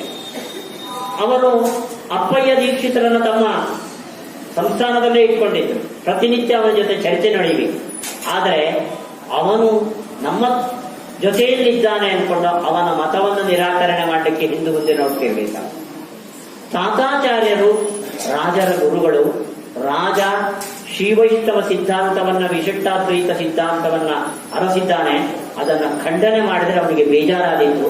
ನಾಡ್ದು ನನ್ನನ್ನು ಹೊರಗೆ ಹಾಕಿ ಅನ್ನೋ ಹಿಂಜರಿಕೆ ಅವರಿಗೆ ಇರಲಿಲ್ಲ. ವಿಶಿಷ್ಟಾದ್ವೈತ ಸಿದ್ಧಾಂತ ಸೂತ್ರಕ್ಕೆ ಏನು ಭಾಷ್ಯ ಬರೆದಿದೆಯೋ ರಾಮಾನುಜಾಚಾರ್ಯರು, ಅದು ಸೂತ್ರಕ್ಕೆ ಅನುಗುಣವಾಗಿಲ್ಲ ಅಂತ ಕೃಷ್ಣದೇವರಾಯನ ಮುಂದೆ ಚಂದ್ರಿಕಾದಂತಹ ಗ್ರಂಥ ಬರುತ್ತೆ. ಇದು ವೇದಾಂತದ ನಿಷ್ಠೆ. ಅಂದ್ರೆ ಇದನ್ನು ನೀವು ತಪ್ಪು ತಿಳಿಬಾರದು. ಖಂಡನೆ ಮಾಡೋದೇ ಒಂದು ದೊಡ್ಡ ಪಾಂಡಿತ್ಯ ಅಂತ ಅರ್ಥ. ಟೀಕಾಕೃತ್ಪಾದರ ಅಲ್ಲಲ್ಲಿ ನ್ಯಾಯಸುಧಾದಲ್ಲಿ ಹೇಳ್ತಾರೆ, ನಮ್ಮ ಸಿದ್ಧಾಂತವೇ ಸರಿ ಅನ್ನೋ ನಿಷ್ಠೆ ವೇದಾಂತದಲ್ಲಿ ಬೇಕು. ನಮ್ದು ನಮಗೆ, ನಿಮ್ದು ನಿಮಗೆ, ಅದು ನಿಮ್ಗೆ ಸರಿ, ಇದು ನಮಗೆ ಸರಿ. ಕಾಂಪ್ರಮೈಸಿಂಗ್ ಇಲ್ಲ. ನಾಣ್ಯ ಪಂಥ ಅಯನಾಯ ವಿದ್ಯೆ. ಆಚಾರ್ಯರು ಹೇಳಿದ ಸೂತ್ರವೇ ಸೂತ್ರಾರ್ಥ ಅನ್ನೋ ನಿಷ್ಠೆ ಬೇಕು. ಇದಕ್ಕೋಸ್ಕರ ಉಳಿದವರು ಹೇಳಿದ ಸೂತ್ರದ ಅರ್ಥ ಸೂತ್ರಕ್ಕೆ ಸಂಗತ ಅಲ್ಲ ಅನ್ನೋದಕ್ಕೋಸ್ಕರ ಪರಭಾಷ್ಯದ ವಿಮರ್ಶೆಯನ್ನು ತಾತ್ಪರ್ಯ ಚಂದ್ರಿಕಾದಲ್ಲಿ ಅವರು ಮಾಡಿದ್ದಾರೆ. ಒಂದು ವಿಶಿಷ್ಟ ಶೈಲಿಯನ್ನು ಅವರು ಅನುಸರಿಸಿಕೊಂಡು ಬಂದಿದ್ದಾರೆ. ಸ್ವೀಯಾನ್ಯ ಪಕ್ಷಯೋ ಸಮ್ಯಕ್ ವಿದಾಂ ಕುರ್ವಂತು ಸೂರಯ. ನಾನು ನಮ್ಮ ಪಕ್ಷದ ಸೂತ್ರದ ಭಾವವನ್ನು ಅನುವಾದ ಮಾಡ್ತೇನೆ. ಶಬ್ದಕ್ಕೆ ಅರ್ಥ, ಭಾಷ್ಯದ ವಿವರಣೆ ಕೊಡೋದಿಲ್ಲ. ಒಟ್ಟು ಆಚಾರ್ಯರ ಭಾಷ್ಯದ ರೀತಿಯಿಂದ ಏನಾಗ್ತದೆ. ಪರರು, ಬೇರೆ ಭಾಷ್ಯಕಾರರು ಸೂತ್ರಕ್ಕೆ ಏನು ಅರ್ಥ ಹೇಳಿದ್ದಾರೆ ಅದನ್ನು ಅನುವಾದ ಮಾಡ್ತೇನೆ. ಅನುವಾದ ಅಷ್ಟೇ ಅಲ್ಲ, ಅದು ಸೂತ್ರಕ್ಕೆ ಹೊಂದಲ್ಲ ಅನ್ನೋದನ್ನು ತೋರಿಸ್ತೇನೆ. ಈ ಒಂದು ವಿಶಿಷ್ಟ ಶೈಲಿಯನ್ನ ಚಂದ್ರಿಕಾದಲ್ಲಿ ಅಳವಡಿಸಿಕೊಂಡಿದ್ದಾರೆ. ಇಂಥ ಒಂದು ಗ್ರಂಥ ಈ ಮುಂಚೆ ಇರಲಿಲ್ಲ. ಅವರ ಪರಭಾಷ್ಯದ ಜಿಸ್ಟ್ ಅದನ್ನು ನಮ್ಮ ಮುಂದೆ ಇತ್ತು. ಅದಕ್ಕೆ ಎಷ್ಟು ಪಾಂಡಿತ್ಯ ಬೇಕು ನೋಡ್ರಿ. ನಮ್ಮ ಸಿದ್ಧಾಂತದ ಸೂಕ್ಷ್ಮ ವಿಷಯಗಳ ಪರಿಜ್ಞಾನ ಇದ್ದಂತೆ ಅದ್ವೈತ ಸಿದ್ಧಾಂತದ, ವಿಶಿಷ್ಟಾದ್ವೈತ ಸಿದ್ಧಾಂತದ ಸೂಕ್ಷ್ಮವಾದ ಪರಿಜ್ಞಾನ ಆ ವ್ಯಕ್ತಿಗೆ ಇದ್ರೆ ಮಾತ್ರ ಅದನ್ನು ವಿಮರ್ಶೆ ಮಾಡೋದಕ್ಕೆ ಸಾಧ್ಯ. ಅದು ಇವತ್ತಿನ ಕಾಲ ಅಲ್ಲ. ಇವತ್ತು ನಾನು ಮಾಡ್ಲ ಹೌಸಲ್ಲಿ ಕೂತು ಶಾಂಕರ ಭಾಷ್ಯ, ರಾಮಾನುಜ ಭಾಷ್ಯ ಸೂತ್ರಕ್ಕೆ ಅನುಗುಣವಾಗಿಲ್ಲ ಅಂತ ನಿಮ್ಮ ಮುಂದೆ ಹೇಳಬಹುದು. ಅದೇ ಶಂಕರಾಚಾರ್ಯರ ಶಿಷ್ಯರು ವಿದ್ವಾಂಸರು, ರಾಮಾನುಜಾಚಾರ್ಯ ಶಿಷ್ಯರು ವಿದ್ವಾಂಸರ ಮುಂದೆ ನಿಮ್ಮ ಭಾಷ್ಯ ಸರಿ ಇಲ್ಲ ಅಂತ ಹೇಳುವ ಎದೆಗಾರಿಕೆ ನನಗೆ ಬೇಕು. ಇಲ್ಲ ಇದೆ ಅಂತ ಅವರು ಸಮರ್ಥನೆ ಮಾಡಿ ಅಂಥವರು ಇದ್ರು ವ್ಯಾಸರಾಜನ ಕಾಲದಲ್ಲಿ. ಅವರ ಎದುರುಗಡೆ ನಿಮ್ಮ ಭಾಷೆ ಸರಿ ಇಲ್ಲ ಅಂತ ಹೇಳಬೇಕಾದ್ರೆ ತಮ್ಮ ಪಾಂಡಿತ್ಯದ ಬಗ್ಗೆ, ಆಚಾರ್ಯರ ಸಿದ್ಧಾಂತದ ಬಗ್ಗೆ ವ್ಯಾಸತೀರ್ಥರಿಗೆ ಎಂಥ ನಿಷ್ಠೆ ಇರಬಹುದು ಅಂತ ನೀವು ಯೋಚನೆ ಮಾಡಿ. ಇದು ಚಂದ್ರಿಕಾದಲ್ಲಿ ವ್ಯಾಸತೀರ್ಥರು ಮಾಡಿರುವ ಕೆಲಸ. ಒಂದು ಉದಾಹರಣೆ ನಾನು ನಿಮಗೆ ಕೊಡ್ತೇನೆ. ಪ್ರಥಮಾಧ್ಯಾಯದ ದ್ವಿತೀಯ ಪಾದದಲ್ಲಿ ಬರುವ ಒಂದು ಅಧಿಕರಣ ಗುಹಾಧಿಕರಣ ಅಂತ ಅದಕ್ಕೆ ಹೆಸರು. ಗುಹಾಧಿಕರಣ ಅಂತ ಯಾಕೆ ಹೆಸರು ಅಂದ್ರೆ ಅದು ಗುಹಾ ಅನ್ನೋ ಶಬ್ದದಿಂದ ಆರಂಭ. ಗುಹಾಂ ಪ್ರವಿಷ್ಟೌ ಆತ್ಮಾನೌ ಹಿತದರ್ಶನಾತ್ ಅಂತ ಸೂತ್ರ, ವಿಶೇಷಣಾಚ್ಚ ಅಂತ ಎರಡು ಸೂತ್ರ ಸೇರಿ ಒಂದು ಅಧಿಕರಣ. ಬ್ರಹ್ಮಸೂತ್ರ ಏನ್ ಮಾಡುತ್ತೆ ಅಂದ್ರೆ ಉಪನಿಷತ್ತುಗಳ ವಾಕ್ಯದಲ್ಲಿ ಡೌಟ್ ಬಂದ್ರೆ ಅದನ್ನ ಕ್ಲಿಯರ್ ಮಾಡುತ್ತೆ. ಇದೇ ಅರ್ಥ ಉಪನಿಷತ್ತಿಗೆ ಅಂತ ಹೇಳಿ. ಇಲ್ಲಿ ಯಾವ ಉಪನಿಷತ್ತಿನ ವಾಕ್ಯವನ್ನು ತೀರ್ಮಾನ ಮಾಡಿದೆ ಅಂದ್ರೆ ಕಾಠಕ ಉಪನಿಷತ್ತಿನಲ್ಲಿ ಒಂದು ಮಂತ್ರ ಬರುತ್ತೆ. ಋತಂ ಪಿಬಂತೌ ಸುಕೃತಸ್ಯ ಲೋಕೆ ಗುಹಾಂ ಪ್ರವಿಷ್ಟೌ ಪರಮೇ ಪರಾರ್ಥೇ. ಸುಕೃತಸ್ಯ ಲೋಕೆ, ಸುಕೃತ ಅಂದ್ರೆ ಸಂಸ್ಕೃತದಲ್ಲಿ ಪುಣ್ಯ ಅಂತ. ಪುಣ್ಯ ನಿರ್ಮಿತವಾದ ಲೋಕದಲ್ಲಿ, ಯಾವುದದು ಲೋಕ? ಸ್ವರ್ಗಲೋಕ ಅಲ್ಲ, ನಮ್ಮ ದೇಹ. ನೋಡಿ ಎಷ್ಟು ಗೌರವದಿಂದ ನಮ್ಮ ದೇಹವನ್ನ ಉಪನಿಷತ್ತು ಕರೆದಿದೆ ಅಂತ ನೋಡ್ರಿ. ಯಾಸ್ತೀರ್ಥರು ಕರೆದಿದ್ದಲ್ಲ, ಮಧ್ವಾಚಾರ್ಯರು ಕರೆದಿದ್ದಲ್ಲ, ಅಪೌರುಷೇಯವಾದ ವೇದ ನಮ್ಮ ದೇಹವನ್ನ ಕರೆದಿದ್ದು ಮನುಷ್ಯ ಅಂತಲ್ಲ. ಸುಕೃತಸ್ಯ ಲೋಕೆ, ಇದು ಪುಣ್ಯದಿಂದ ಬಂದಿರುವ ಲೋಕ. ಇದು ಇದರಲ್ಲಿ ಇಬ್ಬರಿದ್ದಾರೆ. ಗುಹಾಂ ಪ್ರವಿಷ್ಟವು, ಎದೆಯ ಗೂಡಿನೊಳಗೆ ಮನೆ ಮಾಡಿ ಇಬ್ರು ಕೂತಿದ್ದಾರೆ. ಅವ್ರೇನ್ ಮಾಡ್ತಾರೆ ಅಂದ್ರೆ ಋತಂ ಪಿಬಂತೌ. ಇದು ಉಪನಿಷತ್ತಿನ ಶಬ್ದ ನೋಡಿ. ಋತ ಅಂದ್ರೆ ಸಂಸ್ಕೃತದ ಆಡು ಭಾಷೆಯಲ್ಲಿ ಸತ್ಯ ಅಂತ, ಆದ್ರೆ ಉಪನಿಷತ್ತಿನ ಭಾಷೆಯಲ್ಲಿ ಋತ ಅಂದ್ರೆ ಪುಣ್ಯ ಅಂತ. ಋತಂ ಪಿಬಂತೌ, ಈ ದೇಹದ ಒಳಗೆ ಇಬ್ಬರಿದ್ದಾರೆ. ಅವರು ಪುಣ್ಯದ ಫಲವನ್ನ ಉಳುತ್ತಾರೆ. ಎಷ್ಟು ಗೌರವವನ್ನು ಕೊಟ್ಟಿದೆ ಈ ದೇಹಕ್ಕೆ ನೋಡಿ. ಈ ದೇಹದ ಒಳಗೆ ಇದ್ದು ನಾವು ಮಾಡಬೇಕಾದ ಪುಣ್ಯದ ಫಲವನ್ನು, ಪುಣ್ಯದ ಫಲ ಅಂದ್ರೆ ಸುಖ. ಪಾಪ ಮಾಡಿ ದುಃಖ ಪಡಬಾರದು ನೀವು ಅಂತ ಉಪನಿಷತ್ತು ಈ ದೇಹಕ್ಕೆ ಕೊಟ್ಟ ಬೆಲೆ ಅದು. ಪುಣ್ಯದ ಫಲವಾದ ಈ ದೇಹದ ಒಳಗಡೆ ಇದ್ದು ಒಳ್ಳೆ ಕೆಲಸವನ್ನ ಮಾಡಿ ಆ ಒಳ್ಳೆ ಕೆಲಸದಿಂದ ಬಂದ ಸುಖವನ್ನ ಇಬ್ರು ಅನುಭವಿಸ್ತಾ ಇದ್ದಾರೆ. ಇದು ಉಪನಿಷತ್ತಿನ ಅರ್ಥ. ಈ ಇಬ್ರು ಯಾರು ಅಂತ ಪ್ರಶ್ನೆ. ಯಾರು ಅಂತ ಉಪನಿಷತ್ತು ಹೇಳಿಲ್ಲ. ಇಬ್ರು ಇದ್ದಾರೆ, ಇಬ್ಬರಿದ್ದು ಸುಖವನ್ನು ಅನುಭವಿಸ್ತಾರೆ. ಅದು ಪುಣ್ಯದ ಫಲ. ಆ ಇಬ್ರು ಯಾರು? ಅವರವರ ಸಿದ್ಧಾಂತಕ್ಕೆ ಅನುಗುಣವಾಗಿ ಅವರವರ ಇಬ್ಬರು ಅಂದ್ರೆ ನಾನು ಮತ್ತು ನೀನು ಅಂತ ತೀರ್ಮಾನ ಮಾಡಿದ ನೋಡಿ. ಇಲ್ಲಿ ವಿಶಿಷ್ಟಾದ್ವೈತ ಸಿದ್ಧಾಂತ ಮತ್ತು ಅದ್ವೈತ ಸಿದ್ಧಾಂತ ಸಾಮಾನ್ಯ ಎರಡು ಒಂದೇ ರೀತಿ ಸೂತ್ರಗಳಿಗೆ ವ್ಯಾಖ್ಯಾನ, ಕೆಲವೊಮ್ಮೆ ವ್ಯತ್ಯಾಸ ಆಗುತ್ತೆ. ಇಲ್ಲಿ ಅನುಭವ, ಅನುಭವ ಅಂದ್ರೆ ಫೀಲಿಂಗ್ಸ್, ಇದು ಯಾರಿಗೆ ಅಂತ ಪ್ರಶ್ನೆ. ಸುಖ ದುಃಖಗಳು ಅದು ದೇಹದ ಕರ್ಮ, ಅದರ ಫೀಲಿಂಗ್ ಅದು ಆತ್ಮನಿಗೆ. ಅಲ್ಲಿಗೆ ಸುಖವನ್ನ ಅನುಭವಿಸುವವ ಯಾರು ಅಂದ್ರೆ ಆತ್ಮ, ಈ ದೇಹದಲ್ಲಿರುವ ಆತ್ಮ. ಆಯ್ತು, ಒಬ್ಬ. ಇನ್ನೊಬ್ಬ ಯಾರು? ಇಬ್ರು. ಇನ್ನೊಬ್ಬ ಯಾರು? ದೇವರು. ಅಂದ್ರೆ ಅರೆ ದೇವರು ನಾವು ಮಾಡಿದ ಪುಣ್ಯದ ಫಲವನ್ನು ಅವನು ಅನುಭವಿಸ್ತಾನ. ದೇವರು ಪುಣ್ಯ ಪಾಪಗಳನ್ನ ಮೀರಿದವ, ಆದ್ರಿಂದ ದೇವರು ಹೇಳೋಕ್ಕಾಗಲ್ಲ. ಸೊ ಇವನಿಗೆ ಇನ್ನೊಂದು ಸಾಕ್ಷಿ ಯಾರು ಅಂದ್ರೆ ಅಂತಃಕರಣ. ಯಾಕೆಂದ್ರೆ ಸುಖ ನೋಡಿ, ಕೈಯಿಂದ ತೆಗೆದು ರುಚಿಯಾದ ಪದಾರ್ಥವನ್ನ ಬಾಯಿಗೆ ಇಟ್ರಿ, ಬಾಯಿಗೆ ಇಟ್ಟಾಗ ಅದು ಇಲ್ಲಿಂದ ಇಲ್ಲಿ ಹೋಗುವವರೆಗೆ ನಮಗೆ ಸವಿ. ಇಲ್ಲಿಂದ ಕೆಳಗಡೆ ಇಳಿತೋ ಖಾರನು ಒಂದೇ, ಸಿಹಿ ಒಂದೇ. ಇಲ್ಲಿಂದ ಸ್ವೀಟೋ ಖಾರನೋ ಅಂತ ನಮಗೆ ಫೀಲಿಂಗ್ ಬರೋಣ, ಅದು ಬರೋದು ನಾಲಿಗೆಯಲ್ಲಿ ಮಾತ್ರ. ಅಲ್ಲಿಗೆ ನಾಲಿಗೆಗೆ ಸಿಹಿಯಾದ ಪದಾರ್ಥ ತಗಲಿದಾಗ ನಾಲಿಗೆ ಅಂತಃಕರಣಕ್ಕೆ ಮೆಸೇಜ್ ಕೊಡುದು. ಅಂತಃಕರಣ ಅಂದ್ರೆ ಮನಸ್ಸು ಇಟ್ಕೊಳ್ಳಿ. ಆ ಮನಸ್ಸು ಕೆಲವರಿಗೆ ಖಾರ ಇಷ್ಟ, ಕೆಲವರಿಗೆ ಸಿಹಿ ಇಷ್ಟ. ಆ ಮನಸ್ಸಿಗೆ ನಾಲಿಗೆ ಮೆಸೇಜ್ ಕೊಟ್ಟ ಕೂಡಲೇ ಸಿಹಿ ಇಷ್ಟ ಅಂತ ಯಾರ ಮನಸ್ಸಿದೆಯೋ ಆ ಮನಸ್ಸು ಅಂತ ಅಂದ್ರೆ ಅದು ವಿಕಸಿತವಾಯಿತು. ಇದನ್ನ ಸುಖ ಅಂತ ನಾವು ಕರೀತೀವಿ. ಇದನ್ನ ಫೀಲ್ ಮಾಡಿದ್ದು ಯಾರು ಅಂದ್ರೆ ಆತ್ಮ. ಅಲ್ಲಿಗೆ ಸುಖ ಜಡವಾದ ಮನಸ್ಸಿನ, ಅಂದ್ರೆ ಅದಕ್ಕೆ ಶಾಸ್ತ್ರೀಯವಾಗಿ ಇನ್ನೊಂದು ಹೆಸರು ಅಂತಃಕರಣದ ಧರ್ಮ. ಅಲ್ಲಿ ಸುಖ ಅನ್ನೋ ವಿಕಾಸನ ಆದರೆ ಆತ್ಮ ಅದನ್ನ ಫೀಲ್ ಮಾಡ್ತಾನೆ. ಹಾಗಾದ್ರೆ ಈ ದೇಹದಲ್ಲಿ ಸುಖವನ್ನು ಅನುಭವಿಸುವ ಇಬ್ಬರು ಯಾರು ಅಂದ್ರೆ ಒಬ್ಬ ಆತ್ಮ, ಇನ್ನೊಬ್ಬ ಅನುಭವಿಸುವವಲ್ಲ, ಸುಖವನ್ನು ಕೊಡುವವ. ಇವರಿಬ್ಬರು ಸೇರಿ ಈ ದೇಹದಲ್ಲಿ ಸುಖವನ್ನು ಋತಂ ಪಿಬಂತವು. ಇದು ಪೂರ್ವಪಕ್ಷ. ಅಂದ್ರೆ ಈ ದೇಹದ ಒಳಗೆ ಸುಖ ದುಃಖವನ್ನು ಅನುಭವಿಸುವವರು ಯಾರು ಅಂದ್ರೆ ಒಂದು ಮನಸ್ಸು, ಇನ್ನೊಂದು ಆತ್ಮ.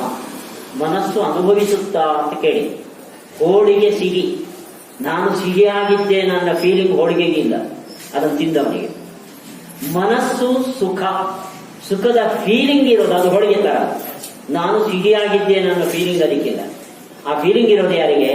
ಆತ್ಮನಿಗೆ.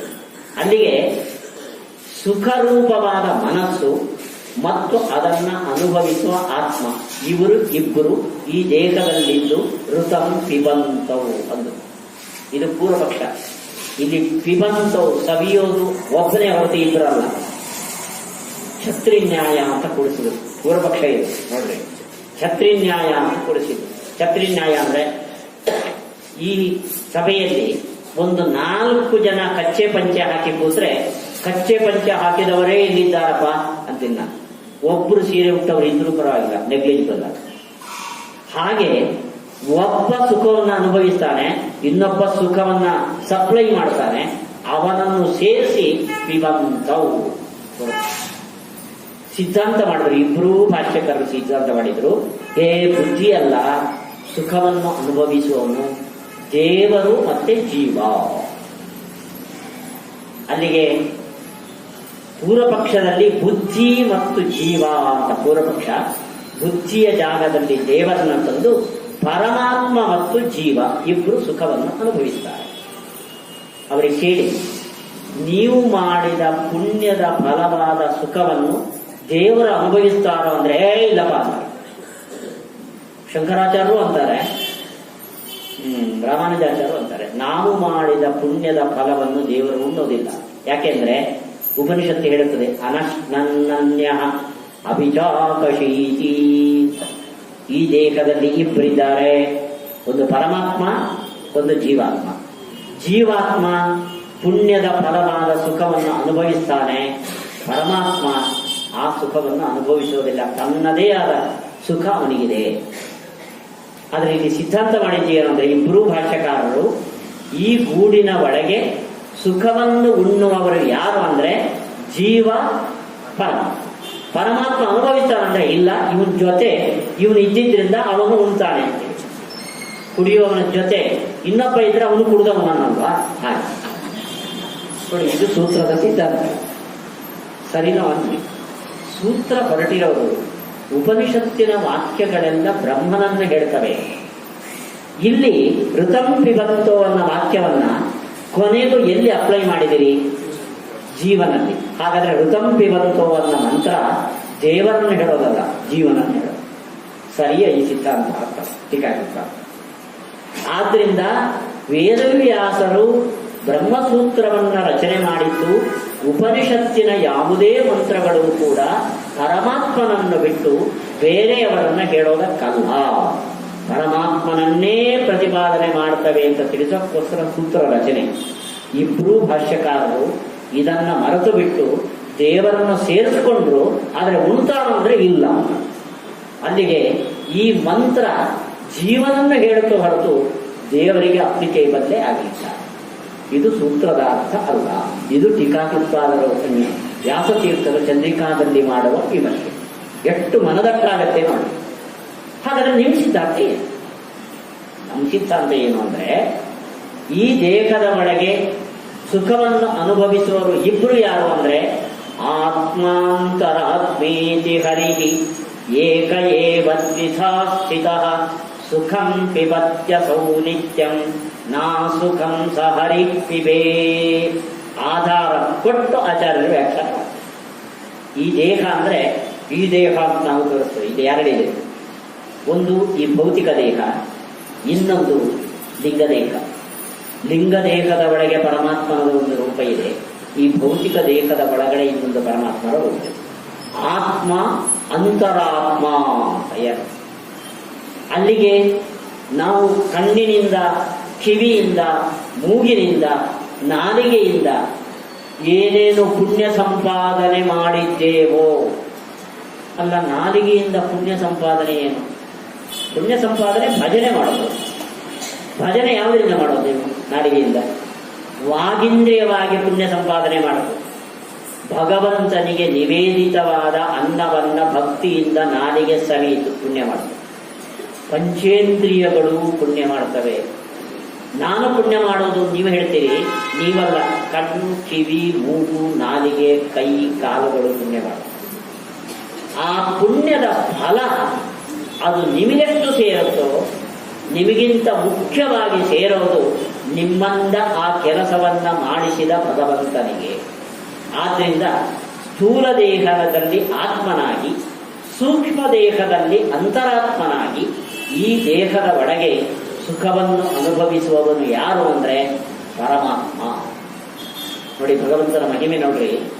ನಮಗೆ ಇದೊಂದು ಮನೆ, ದೇವರಿಗೆ ಈ ನಮ್ಮೆಲ್ಲ ದೇಹಗಳು ದೇವರಿಗೆ ಮನೆ.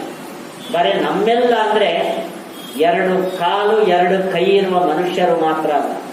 ಈ ಪ್ರಪಂಚದಲ್ಲಿ ಎಷ್ಟೆಷ್ಟು ಯೋನಿಗಳಿದೆಯೋ, ಪಶು, ಪಕ್ಷಿ, ಪ್ರಾಣಿ, ಮೃಗ, ಕೀಟ, ಜಲಚರಗಳು, ಎಲ್ಲದರ ಒಳಗೆ ಪರಮಾತ್ಮ 2 ರೂಪದಿಂದ ಇದ್ದು ಸುಖವನ್ನು ಅನುಭವಿಸ್ತಾನೆ. ಅಲ್ಲಿಗೆ ಅವನ ಸುಖದ ಮಟ್ಟವನ್ನು ನೀವು ಯೋಚನೆ ಮಾಡಿ. ಎಂಥ ಸುಖಪೂರ್ಣ ಭಗವಂತ. ಆದ್ರಿಂದಲೇ ಅವನಿಗೆ ಉಪನಿಷತ್ತು ಭೂಮಾ ಅಂತ ಕರೀತಾರೆ. ನಮಗೆ ಭೂಮಾ ಅಂದ ಕೂಡಲೇ ಮದುವೆ ನೆನಪಾಗುತ್ತೆ, ಭೂಮದೂಟ. ಅದಕ್ಕೆ ಆ ಹೆಸರು ಬಂದಿದ್ದೇ ಅದಕ್ಕೆ ಭೂಮಾ. ಯಾಕೆಂದ್ರೆ ತುಂಬಾ ಗೌಜಿಯ ಸಮರಾಧನೆ. ದೇವರಿಗೆ ಭೂಮಾ ಅಂತ. ಕೋಟಿ ಕೋಟಿ ಚೇತನಗಳ ಒಳಗಡೆ 2 ರೂಪದಿಂದ ಇದ್ದು ಆತ ತನ್ನ ಸ್ವರೂಪ ಸುಖವನ್ನು ಅನುಭವಿಸ್ತಾ ಇದ್ದಾನೆ. ಎಷ್ಟು ಚಂದದ ಅರ್ಥ ಬಂತು. ಗುಹಾಂ ಪ್ರವಿಷ್ಟೌ ಆತ್ಮಾನೋ. ಆತ್ಮಾನೋ ಅಂದ್ರೆ ಭಗವಂತನ ಆತ್ಮ, ಅಂತರಾತ್ಮ ಎಂಬ 2 ರೂಪಗಳು.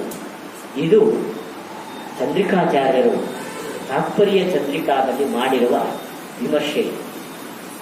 ಸೂತ್ರಕ್ಕೆ ಪರರು ಹೇಳಿದ ಅರ್ಥವನ್ನ ಅನುವಾದ ಮಾಡಿ ಅದು ಸೂತ್ರಕ್ಕೆ ಹೊಂದುತ್ತೋ ಇಲ್ಲವೋ ಅಂತ ತೋರಿಸಿಕೊಟ್ಟು ಆಚಾರ್ಯರು ಹೇಳಿದ ಅರ್ಥಕ್ಕೆ ಪುಷ್ಟಿಯನ್ನು ಕೊಡೋದು, ಯುಕ್ತಿಗಳ ಬೆಂಬಲವನ್ನು ಕೊಡೋದು ದೊಡ್ಡ ಕೆಲಸವನ್ನ ಚಂದ್ರಿಕಾಚಾರ್ಯರು ತಾತ್ಪರ್ಯ ಚಂದ್ರಿಕಾದಲ್ಲಿ ಮಾಡಿದ್ದಾರೆ. ಇದು ವ್ಯಾಸತೀರ್ಥರು ನಮಗೆ ಕೊಟ್ಟ ಒಂದು ದೊಡ್ಡ ನಿಧಿ ಚಂದ್ರಿಕಾ. ಅದನ್ನು ಓದಿದಾಗ ಆಗುವ ಆನಂದಕ್ಕೂ, ನೀವತ್ತು ಕಿವಿಯಿಂದ ಕೇಳಿ ಆಗುವ ಆನಂದಕ್ಕೂ ಅಜಗಜಾಂತರ ಇದೆ. ಈ ಜನ್ಮದಲ್ಲಿ ಓದುವ ಸಾಮರ್ಥ್ಯ, ಪ್ರಭುತ್ವ, ಪಾಂಡಿತ್ಯ ಬರದಿದ್ದರೂ ಕೂಡ ರಾಯರ ಸನ್ನಿಧಿಯಲ್ಲಿ ಅವರ ಗ್ರಂಥದ ಒಂದೊಂದು ಅಂಶವನ್ನು ಕೇಳಿದ್ದಾರೆ. ಮುಂದಿನ ಜನ್ಮದಲ್ಲಿ ವಿದ್ಯಾಪೀಠದಲ್ಲಿ ದೇವರು ಜನ್ಮ ಕೊಡಬಹುದು ರಾಯರ ಅನುಗ್ರಹ. ಇನ್ನು ಅವರ ಇನ್ನೊಂದು ಗ್ರಂಥ ನ್ಯಾಯಾಮೃತ. ನ್ಯಾಯಾಮೃತ ಅದ್ವೈತ ದರ್ಶನಕ್ಕೆ ಮೀಸಲಾಗಿದ್ದ ಗ್ರಂಥ. ನೋಡಿ, ಇದು ಇವತ್ತಿನ ಕಾಲ. ನಮಗೆ ಯಾವ ಪುಸ್ತಕ ಬೇಕಾದರೂ, ನೀವು ದ್ವೈತ ಫೌಂಡೇಶನ್ಗೆ ಹೋಗ್ರಿ, ವಿದ್ಯಾಪೀಠಕ್ಕೆ ಹೋಗ್ರಿ, ಯಾವ ಪುಸ್ತಕ ಬೇಕಾದರೂ ಕಾಸಿದ್ರೆ ಸರಿ ಸಿಗುತ್ತೆ. ಪ್ರಿಂಟೆಡ್ ಫಸ್ಟ್ ಕ್ಲಾಸ್ ದಪ್ಪ ಅಕ್ಷರದಲ್ಲಿ ಪ್ರಿಂಟ್ ಮಾಡಿ ಸಿಗುತ್ತೆ. ವ್ಯಾಸತೀರ್ಥರ ಇದ್ದಿದ್ದು 17ನೇ ಶತಮಾನ. ಆವಾಗ ಇಂಥ ಪುಸ್ತಕಗಳು ಸಿಗ್ತಾ ಇರಲಿಲ್ಲ. ಆವಾಗ ಬಿಡ್ರಿ, ನಾವು ಓದುವಾಗ 1967-68ನೇ ಇಸ್ವಿ ನಾವೆಲ್ಲ ತರ್ಕ ಗ್ರಂಥಗಳನ್ನು ಓದಿದ್ದು ಕೈಯಲ್ಲಿ ಬರ್ಕೊಂಡು, ಪುಸ್ತಕಗಳು ಸಿಗ್ತಾ ಇರಲಿಲ್ಲ. ವ್ಯಾಸತೀರ್ಥರ ಕಾಲದಲ್ಲಿ ಹೇಗಿರಬಹುದು ಅಂತ ಯೋಚನೆ ಮಾಡಿ. ಪೆನ್ನಿಲ್ಲ, ಬೆಂಚಿನಿಲ್ಲ, ತಾಳೆ ಗರಿಯಲ್ಲಿ ಕಬ್ಬಿಣದಲ್ಲಿ ಬರೆದ ಮೂಡಿ ಅಕ್ಷರಗಳು. ಒಂದೊಂದು ಅಕ್ಷರವನ್ನ ಓದಬೇಕಾದ್ರೂ ಕೂಡ ಸರ್ಕಸ್ ಮಾಡಬೇಕು ನೀವು. ಅಂಥದ್ರಲ್ಲಿ ಅದ್ವೈತ ಸಿದ್ಧಾಂತದಲ್ಲಿ ಎಷ್ಟೆಷ್ಟು ಗ್ರಂಥಗಳಿದೆಯೋ ಅವರು ನೋಡಿ 5 ರೀತಿಯಾದ ಮಿಥ್ಯಾತ್ವವನ್ನ ಆರಂಭದಲ್ಲಿ ಹೇಳಿದ್ದಾರೆ. ಇದು ಈ ಗ್ರಂಥದಲ್ಲಿದೆ, ಇದು ಈ ಗ್ರಂಥದಲ್ಲಿದೆ, ಇದು ಈ ಗ್ರಂಥದಲ್ಲಿದೆ. ಹೀಗೆ ಅದ್ವೈತ ಸಿದ್ಧಾಂತದಲ್ಲಿ ಸಮಕಾಲದಲ್ಲಿ ಎಷ್ಟೆಷ್ಟು ಗ್ರಂಥಗಳು ಬಂದಿತ್ತೋ ಅವನ್ನೆಲ್ಲ ಓದಿ ಅರ್ಥ ಮಾಡಿಕೊಂಡು, ಅದೇ ದೊಡ್ಡ ಸಾಹಸ, ಅರ್ಥ ಮಾಡಿಕೊಂಡು ಅದು ಒಂದೊಂದನ್ನು ತಪ್ಪು ಅಂತ ಇಷ್ಟು ತಪ್ಪದಾಗಿದೆ. ಒಂದೊಂದು ವಿಷಯಕ್ಕೂ 10-18 ಖಂಡನೆಗಳು, ವಿಮರ್ಶೆಯ ಮಾತುಗಳನ್ನ ವ್ಯಾಸತೀರ್ಥರು ನ್ಯಾಯಾಮೃತದಲ್ಲಿ ಮಾಡಿದ್ದಾರೆ. ಇದು ನ್ಯಾಯಾಮೃತವನ್ನು ನೋಡಿದ್ರೆ ಎಂಥ ಅದ್ಭುತವಾದ ಒಂದು ವಿಮರ್ಶಾ ಗ್ರಂಥ ಅದು ಅಂತ ಅನಿಸುತ್ತೆ. ಅದು ನಮಗೆ ಇವತ್ತು ನೋಡಿದಾಗ ಯಾರಾದರೂ ಒಬ್ಬ ವಿಮರ್ಶಕ ನೋಡಿದ್ರೆ ಇದೊಂದು ಟೀಮ್ ವರ್ಕ್ ಹೊರತು ವ್ಯಾಸತೀರ್ಥರು ಬರೆದಿದ್ದಲ್ಲ. ವ್ಯಾಸತೀರ್ಥರು ಒಂದು 10 ಜನಕ್ಕೆ ಅದ್ವೈತದ ಗ್ರಂಥಗಳನ್ನು ಒಬ್ಬೊಬ್ಬರಿಗೆ ಒಂದೊಂದು ಕೊಟ್ಟು ಅವರವರಿಂದ ವಿಮರ್ಶೆ ನಡೆಸಿ ಅವರು ಹೆಸರು ತಗೊಂಡಿದ್ದಾರೆ ಅಂತ ತಪ್ಪು ಅರ್ಥ ಬರುವಂತೆ ಹೇಳಿಯಾರು. ಅಷ್ಟು ದೊಡ್ಡ ಪರಿಶ್ರಮದ ಕೆಲಸವನ್ನ, ಬುದ್ಧಿವಂತಿಕೆಯ ಸೂಕ್ಷ್ಮದ ಕೆಲಸವನ್ನ ವ್ಯಾಸತೀರ್ಥರು ನ್ಯಾಯಾಮೃತದಲ್ಲಿ ಮಾಡಿದ್ದಾರೆ. ಇದು ನಮಗೆಲ್ಲ ಇದೆ, ನಮಗಿಂತ ಹೆಚ್ಚು ಅದ್ವೈತಗಳಿಗೆ ಉಪಕಾರ ಆಗುತ್ತೆ. ಅವರು 10 ಗ್ರಂಥದಲ್ಲಿ ನೋಡೋದನ್ನ ಒಂದು ನ್ಯಾಯಮೂರ್ತ ನೋಡಿದ್ರೆ ಸಾಕು, ಅದ್ವೈತದ ಪ್ರಕ್ರಿಯೆಗಳೇನು ಅಂತ ಚಂದ ಅರ್ಥ ಆಗುತ್ತೆ. ವಿಶದವಾಗಿ ಬಿಡಿಸಿ ಅದನ್ನ ವಿಮರ್ಶೆ ಮಾಡಿದ್ದಾರೆ. ಇನ್ನೊಂದು ನ್ಯಾಯಾಮೃತದ ವಿಶೇಷ, ಅದು ಒಂದೊಂದು ಖಂಡನೆಯನ್ನು ನಾನೇ ಇಲ್ಲಿ ಹೇಳಿದ್ರೆ ನೀವು ಒಬ್ರು ಇಲ್ಲಿ ಇರ್ಲಿಕ್ಕಿಲ್ಲ. ಸುಮ್ಮನೆ ಟೈಮ್ ಎಷ್ಟಾಯ್ತು ರಾಯರ ಮುಂದೆ ಅಂತಂದ್ರೆ ಅಷ್ಟು ಆಳವಾದ ವಿಮರ್ಶೆ. ನ್ಯಾಯಾಮೃತದಲ್ಲಿ ವ್ಯಾಸತೀರ್ಥರು ಮಾಡಿರುವ ಇನ್ನೊಂದು ವಿಶೇಷ ಅಂದರೆ, ಈ ಬ್ರಹ್ಮಸೂತ್ರಕ್ಕೆ ಪೂರ್ವರಂಗವಾಗಿ ಕರ್ಮಸೂತ್ರ ಇದೆ. ಕರ್ಮಸೂತ್ರ ಅಂದ್ರೆ ಮೀಮಾಂಸ, ಕರ್ಮ ಮೀಮಾಂಸ ಅಂದ್ರೆ ಯಜ್ಞಯಾಗಾದಿಗಳನ್ನು ಹೇಗೆ ಮಾಡಬೇಕು ಅಂತ ನಿರ್ಧಾರ ಮಾಡುವ ಸೂತ್ರಗಳು. ಇದನ್ನ ವ್ಯಾಸರು ಬರೆದರೆ ಅದನ್ನ ವ್ಯಾಸರ ಶಿಷ್ಯರು ಜೈಮಿನಿಗಳು ಬರೆದಿದ್ದಾರೆ. ಆ ಕರ್ಮ ಮೀಮಾಂಸ ನಮ್ಮಲ್ಲಿ ಬಿಟ್ಟು ಉಳಿದ 2 ದಾರ್ಶನಿಕರಲ್ಲಿ, ಶಾಂಕರ ದರ್ಶನ ಮತ್ತೆ ವಿಶಿಷ್ಟಾದ್ವೈತ ದರ್ಶನ, ಇದನ್ನು ಓದಲೇಬೇಕು ಕಂಪಲ್ಸರಿ. ಅದು ಓದಿದ ಮೇಲೆ ಇಲ್ಲಿ ಬ್ರಹ್ಮ ಮೀಮಾಂಸಕ್ಕೆ ಬರಬೇಕು ಅವರ ಸಿದ್ಧಾಂತ. 20 ಲಕ್ಷಣಂ ಏಕಂ ಶಾಸ್ತ್ರ. ವ್ಯಾಸತೀರ್ಥರು ಏನು ಮಾಡಿದ್ದಾರೆ ಅಂದ್ರೆ, ಕರ್ಮ ಮೀಮಾಂಸಾದಲ್ಲಿ ಒಂದೊಂದು ಅಧಿಕರಣದಲ್ಲಿ ಜೈಮಿನಿಗಳು ವೇದವನ್ನ ಅರ್ಥ ಮಾಡಲಿಕ್ಕೆ ಏನು ಟೂಲ್ಸ್ ಕೊಟ್ಟಿದ್ದಾರೆ, ಅದನ್ನ ವೇದಾರ್ಥ ನಿರ್ಣಾಯಕ ಯುಕ್ತಿ ನ್ಯಾಯ ಅಂತ ಕರೀತಾರೆ. ಆ ನ್ಯಾಯ ಅದು ಅವರಿಬ್ಬರಿಗೂ ಸಮ್ಮತ. ಆ ನ್ಯಾಯವನ್ನ, ಆ ಟೂಲ್ಸ್ ಅನ್ನ ಇಲ್ಲಿ ಅಪ್ಲೈ ಮಾಡಿದ್ದಾರೆ, ವೇದಾಂತದ ನಿರ್ಣಯಕ್ಕೆ ಅಪ್ಲೈ ಮಾಡಿ. ಇದು ಇಷ್ಟು ವಿಸ್ತಾರವಾಗಿ, ಇದು ಸುಧಾದಲ್ಲಿ ತುಂಬಾ ಅಲ್ಪ ಕೆಲವು ಭಾಗಗಳಿಗೆ ಮಾತ್ರ ಇದೆ. ಇಷ್ಟು ವಿಸ್ತಾರವಾಗಿ ಪೂರ್ವ ಮೀಮಾಂಸಾ ನ್ಯಾಯಗಳನ್ನ ಉತ್ತರ ಮೀಮಾಂಸಾದಲ್ಲಿ ಬಳಸಿ ಇದುವೇ ಸಿದ್ಧಾಂತ ಅದಲ್ಲ ಅಂತ ನಿರ್ಣಯ ಮಾಡಿರುವ ಒಂದು ಹೊಸತನ ಅದು ನ್ಯಾಯಾಮೃತದಲ್ಲಿ. ಮೀಮಾಂಸಾ ಅಂದ್ರೆ ಎಲ್ಲರೂ ಹೆದರುವ ಒಂದು ದರ್ಶನ. ಅದು ಇವತ್ತು ಸಾಧಾರಣ ಮೀಮಾಂಸಾ ಪಂಡಿತರು ನಮ್ಮಲ್ಲಿ ತುಂಬಾ ವಿರಳ ಇದೆ. ಅದರಿಂದ ಒಂದು ಚಿಕ್ಕ ಉದಾಹರಣೆಯಿಂದ ನಿಮ್ಗೆ ಕೊಡ್ತೇನೆ ಅಷ್ಟೇ. ಆ ತರ್ಕದ ಉದಾಹರಣೆ ಇದ್ದಷ್ಟೇ ತುಂಬಾ ತಿಳಿಯಾದ ಒಂದು ಉದಾಹರಣೆ. ನ್ಯಾಯಾಮೃತದಲ್ಲಿ ಬರುವ ಒಂದು ಅಂಶದಲ್ಲಿ ಅದನ್ನು ವ್ಯಾಸತೀರ್ಥರು ಹೇಗೆ ಬಳಸಿಕೊಂಡಿದ್ದಾರೆ ನೋಡಿ. ಪ್ರಮಾಣಗಳು 3: ಪ್ರತ್ಯಕ್ಷ, ಅನುಮಾನ, ಪ್ರತ್ಯಕ್ಷ ಅಂದ್ರೆ ಪಂಚೇಂದ್ರಿಯಗಳು. ಇದರಿಂದ ಸೋರ್ಸ್ ಆಫ್ ನಾಲೆಜ್, ಪ್ರಪಂಚದ ಜ್ಞಾನವನ್ನು ನಾವು ಪಡಿತೀವಿ. ಇನ್ನೊಂದು, ನಾವಿಲ್ಲಿ ಕೂತಿದ್ದೇವೆ, ಹೊರಗಡೆ ದೊಡ್ಡ ಒಂದು ವಾಹನ ಹೋಯ್ತು, ಲಾರಿ ಹೋಯ್ತು, ಇದು ಅನುಮಾನ. ಆಗಮ ಅಂದ್ರೆ ನಾನು ಹೇಳ್ತೇನೆ, ನೀವು ಕೇಳ್ತೀವಿ, ಇದು ಆಗಮ ಶಬ್ದ. ಹೀಗೆ ಪ್ರಮಾಣಗಳನ್ನ ಅಂದ್ರೆ ಸೋರ್ಸ್ ಆಫ್ ನಾಲೆಜ್ ಅದು 3: ಪ್ರತ್ಯಕ್ಷ, ಅನುಮಾನ, ಆಗಮ. ಈ 3ರಲ್ಲಿ ಯಾವುದು ಪ್ರಬಲ? ಇದು ದಾರ್ಶನಿಕರಲ್ಲಿ ದೊಡ್ಡ ಚರ್ಚೆಗೆ ವಿಷಯವಾಗಿದೆ. ನೋಡಿ, ಉದಾಹರಣೆಗೆ ಇಲ್ಲಿ ನಾನು ಮಾತನಾಡ್ತಾ ಇದ್ದೇನೆ ಅಂತ ನೀವು ನೋಡ್ತಾ ಇದ್ದೀರಿ. ಒಬ್ಬರು ಕಿವಿಯಲ್ಲಿ ಹೇಳಿದರು, ಹರಿದಾಸ್ ಭಟ್ರು ಮಾತಾಡೋದಲ್ಲ, ಒಳಗಡೆ ಟೇಪ್ ರಿಕಾರ್ಡ್ ಇಟ್ಕೊಂಡಿದ್ದಾರೆ, ಅದನ್ನು ನಾನು ಮಾಡಿದ್ರೆ ಅದು ಮಾತಾಡೋದು ಹರಿದಾಸ್ ಭಟ್ರ. ನಿಮ್ಮ ಹತ್ರ ಕಿವಿಯಲ್ಲಿ 10 ಜನ ಹೇಳಿದ್ರು ಹರಿದಾಸ್ ಭಟ್ರಲ್ಲ, ಅವರೊಳಗಡೆ ಟೇಪ್ ರಿಕಾರ್ಡ್ ಇದೆ, ನೀವು ಒಪ್ತೀರಾ ಹೇಳಿ? ಯಾಕೆ ಅಂದ್ರೆ ನೀವು ನೋಡ್ತಾ ಇದ್ದೀರಿ. ಅಲ್ಲಿಗೆ ಮತ್ತೊಬ್ಬರ ಮಾತು, ನಿಮ್ಮ ಅನುಭವ, ಇವೆರಡರಲ್ಲಿ ಪ್ರಬಲ, ನೀವು ಕೂಡ ಇಂಪಾರ್ಟೆನ್ಸ್ ಅನುಭವಕ್ಕೆ. ಇದು ನಮ್ಮ ಸಿದ್ಧಾಂತ. 3 ಪ್ರಮಾಣಗಳಲ್ಲಿ ಪ್ರತ್ಯಕ್ಷ ಪ್ರಬಲ. ಆದರೆ ಪ್ರತ್ಯಕ್ಷ ಪ್ರಬಲ ಅಂತ ಅದ್ವೈತ ಸಿದ್ಧಾಂತ ಹೇಳಿದರೆ, ಇದು ಪುಸ್ತಕ ನಾನು ತೆಗಿತೇನೆ, ಓದ್ತೇನೆ, ಮಡಚುತ್ತೇನೆ, ಕಪಾಟಲ್ಲಿ ಇಡ್ತೇನೆ, ಅಲ್ಲಿಗೆ ಪ್ರತ್ಯಕ್ಷ ಏನು ಹೇಳಿತು? ಪುಸ್ತಕ ಇದೆ ಅಂತ ಹೇಳುದು. ಪ್ರತ್ಯಕ್ಷ ಪ್ರಬಲ ಅಂದ್ರೆ ಈ ಪುಸ್ತಕವು ಸತ್ಯ ಅನ್ಬೇಕಾದ. ಉಣ್ತೇನೆ, ಹೊಟ್ಟೆ ತುಂಬುತ್ತೆ, ಊಟ ಸತ್ಯ. ಪ್ರತ್ಯಕ್ಷವೇ ಪ್ರಬಲ ಅಂದ್ರೆ ಅದ್ವೈತ ಸಿದ್ಧಾಂತವೇ ಕೊಲ್ಯಾಪ್ಸ್. ಅವರೇನಂದ್ರು ಅಂದ್ರೆ ಪ್ರತ್ಯಕ್ಷ ದುರ್ಬಲ, ಲಾಸ್ಟ್ ಪ್ರಿಫರೆನ್ಸ್ ಪ್ರತ್ಯಕ್ಷಕ್ಕೆ, ಫಸ್ಟ್ ಪ್ರಿಫರೆನ್ಸ್ ಆಗಮಕ್ಕೆ, ವೇದಕ್ಕೆ. ವೇದ ಹೇಳುತ್ತದೆ ಈ ಪ್ರಪಂಚ ಎಲ್ಲ ಸುಳ್ಳು, ಅದು ಹೇಳಿದ್ದು ಸರಿ, ಸತ್ಯ ಅಂತ ಕಾಣುತ್ತಲ್ಲ, ನಮಗೆ ಕಾಣುತ್ತೆ ಅಷ್ಟೇ, ಅದು ದುರ್ಬಲ. ಹೆಂಗೆ ವೈಸಿ ವರ್ಷ ಆಯಿತು? ದ್ವೈತ ಅದ್ವೈತ 2 ಕಾಂಟ್ರಡಿಕ್ಷನ್ ಯಾಕಾಯಿತು ಅಂದ್ರೆ, ನಾವು ಪ್ರತ್ಯಕ್ಷಕ್ಕೆ ಇಂಪಾರ್ಟೆನ್ಸ್ ಕೊಟ್ಟರು, ಅವರು ಪ್ರತ್ಯಕ್ಷವನ್ನು ನೆಗ್ಲೆಕ್ಟ್ ಮಾಡಿದ್ರು, ಆಗಮಕ್ಕೆ ಇಂಪಾರ್ಟೆನ್ಸ್ ಕೊಟ್ಟರು. ವೇದ ಹೇಳಿದ್ದನ್ನು ನಾವು ಒಪ್ತೇವೆ, ಕಣ್ಣು ಹೇಳಿದ್ದನ್ನು ಒಪ್ಪಲ್ಲ, ಇದು ಅವರ ಸಿದ್ಧಾಂತ. ಕಣ್ಣು ಹೇಳಿದ್ದನ್ನು ನಾನು ಒಪ್ತೇನೆ, ಕಣ್ಣಿಗೆ ವಿರುದ್ಧವಾಗಿ ವೇದ ಹೇಳಿದ್ರು ಕೂಡ ಅದಕ್ಕೆ ಬೇರೆ ಅರ್ಥ ಮಾಡ್ತೇನೆ, ಇದು ದ್ವೈತನೆ.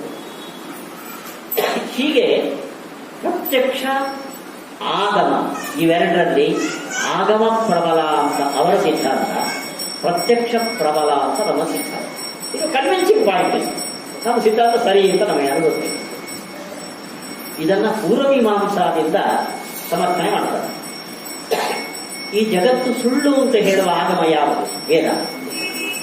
ನೇಹ ನಾನಾಸ್ತಿ ಕಿಂಚನ. ಈಗ ಈ ಪ್ರಪಂಚದಲ್ಲಿ ನಾನಾ ಅಸ್ತಿ. ನಿಮ್ಮ ಮನೆ, ಮಠ, ಹೆಂಡತಿ, ಮಕ್ಕಳು, ಮಾಡ್ಲ ಹೊತ್ತು, ಪ್ರವಚನ,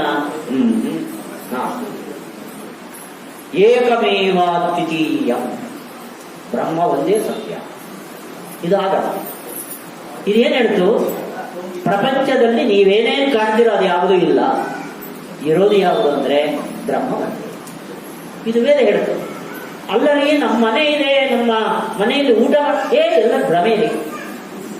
ಪ್ರತ್ಯಕ್ಷವನ್ನ ಶ್ರುತಿಗೆ ಅರ್ಥ ಮಾಡಿ, ಶ್ರುತಿಯ ಆಧಾರದಿಂದ ನಮ್ಮ ಅನುಭೂತಿಯನ್ನು ನಾವೇ ಎಲ್ಲ ಕಳ್ಕೊಳ್ಳೋದು. ಇದು ಅದ್ವೈತ ಸಿದ್ಧಾಂತ.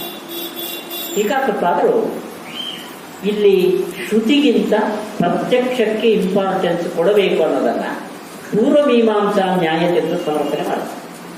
ನೋಡಿ, ಕರ್ಮ ಸಿದ್ಧಾಂತದಲ್ಲಿ ಜುಹೋತಿ ಅಗ್ನಿಹೋತ್ರಂ ಜುಹೋತಿ ಅಂತಿದೆ. ಜುಹೋತಿ ಅಂದ್ರೆ ಹೋಮ ಮಾಡಬೇಕು. ಹೋಮ ಮಾಡೋದಂದ್ರೆ, ಹೋಮ ಅಂದ್ರೆ ಗೊತ್ತು ನಿಮಗೆ, ತುಪ್ಪವನ್ನು ಅಕ್ಕಿಯನ್ನು ಬೆಂಕಿಯಲ್ಲಿ ಹಾಕೋದು, ಇದೇ ಹೋಮ. ಅಂದ್ರೆ ಬೆಂಕಿಯಲ್ಲಿ ಹಾಕೋದಂದ್ರೆ ನೀವು ಕಟ್ಟಿಗೆ ಹಾಕದಂತೆ ಹಾಕೋದಲ್ಲ, ಮಂತ್ರ ಪುರಸ್ಸರವಾಗಿ ದ್ರವ್ಯವನ್ನ ಅಗ್ನಿಯಲ್ಲಿ ಹಾಕೋದು ಹೋಮ. ಅಗ್ನಿ ಅಂದ್ರೆ 3 ಅಗ್ನಿ ಇದೆ ಕರ್ಮ ಸಿದ್ಧಾಂತದಲ್ಲಿ. ಯಾವುದು? ಗಾರ್ಹಪತ್ಯಾಗ್ನಿ, ದಕ್ಷಿಣಾಗ್ನಿ, ಆಹವನೀಯಾಗ್ನಿ ಅಂತ 3. ಗಾರ್ಹಪತ್ಯಾಗ್ನಿ ಅಂದ್ರೆ ಮನೆಯಲ್ಲಿ ಅಡಿಗೆ ಮಾಡೋಕೆ ಒಲೆಯ ಉರಿ. ದಕ್ಷಿಣಾಗ್ನಿ ಅಂದ್ರೆ ಹೋಮದ ರಕ್ಷಣೆಗೆ ಯಾರಾದರೂ ದುಷ್ಟ ಶಕ್ತಿಗಳು ಬಂದ್ರೆ ಅವರನ್ನ ಸಂಹಾರ ಮಾಡಲಿಕ್ಕೆ ಆಹುತಿ ಕೊಡೋಕ್ಕೋಸ್ಕರ ಇರೋ ಅಗ್ನಿ. ಆಹವನೀಯಾಗ್ನಿ ಅಂದ್ರೆ ಹೋಮ ಮಾಡೋಕ್ಕೆ ಇರುವ ಅಗ್ನಿ. ಅಲ್ಲಿ ನೀವು ತುಪ್ಪ ಗಿಪ್ಪ ಆಗಮಿಸುವ ದ್ರವ್ಯಗಳನ್ನ ಹಾಕಿ. ಅಗ್ನಿಹೋತ್ರಂ ಜುಹೋತಿ ಅಂತ ಶ್ರುತಿ ಹೇಳಿದೆ. ಎಲ್ಲಿ ಹೋಮ ಮಾಡಬೇಕು ಅಂದ್ರೆ ಆಹವನೀಯೇ ಜುಹೋತಿ ಶ್ರುತಿ. ಇದು ಕಾಮನ್ ಟು ಆ ವೇದದಲ್ಲಿ ಜುಹೋತಿ ಜುಹೋತಿ ಅಂತ ಎಲ್ಲಿ ಬರುತ್ತೋ ಅಲ್ಲೆಲ್ಲ ಆಹವನೀಯ ಅಗ್ನಿಯಲ್ಲೇ ಹೋಮ ಮಾಡ್ರಿ. ಇದು ಜನರನ್ನು ರೂಢಿಸ್ತೀವಿ. ನೋಡಿ, ಈ ಸೋಮಯಾಗಕ್ಕೆ ಸೋಮ ಲತೆಯನ್ನ ಖರೀದಿ ಮಾಡಬೇಕು. ನೀವು ಅಲ್ಲಿ ಇಲ್ಲಿ ಹೋಗಿ ಬಾರ್ಗೇನಿಂಗ್ ಮಾಡಿಕೊಂಡು ಕದ್ದುಕೊಂಡು ತಗೊಂಡ್ಬರೋದಲ್ಲ, ಅದಕ್ಕೊಂದು ವಿಧಿ ಇದೆ. ಅವನ ಮನೆಗೆ ಯಾರನ್ನ ಅವನು ಸೋಮಲತೆಯನ್ನು ಬೆಳೆಸಿರ್ತಾನೋ ಅವನ ಮನೆಗೆ ಒಳ್ಳೆ ಹಸುವನ್ನ ಕರ್ಕೊಂಡು ಹೋಗಿ ಹಸು ಅವನಿಗೆ ಕೊಟ್ಟು ಅವನಿಂದ ಸೋಮಲತೆ ನಾವು ಬಾರ್ಟರ್ ಸಿಸ್ಟಮ್. ಈ ಹಸುವನ್ನು ತಗೊಂಡು ಹೋಗುವಾಗ ಅವನ ಮನೆಗೆ ಪದೇ ಜುಹೋತಿ ಅಂತ ಒಂದು ಶ್ರುತಿ. ಹಸುವಿನ ಎಲ್ಲಿ ಹೆಜ್ಜೆ ಇರುತ್ತೋ ಅಲ್ಲಿ ಹೋಮ ಮಾಡ್ರಿ. ಒಂದೊಂದು ಹೆಜ್ಜೆ ಇಟ್ಟರು ಅಲ್ಲಿ ಹೋಮ ಮಾಡಬೇಕು. ಎಂತ ಭಾವನೆ ನೋಡ್ರಿ.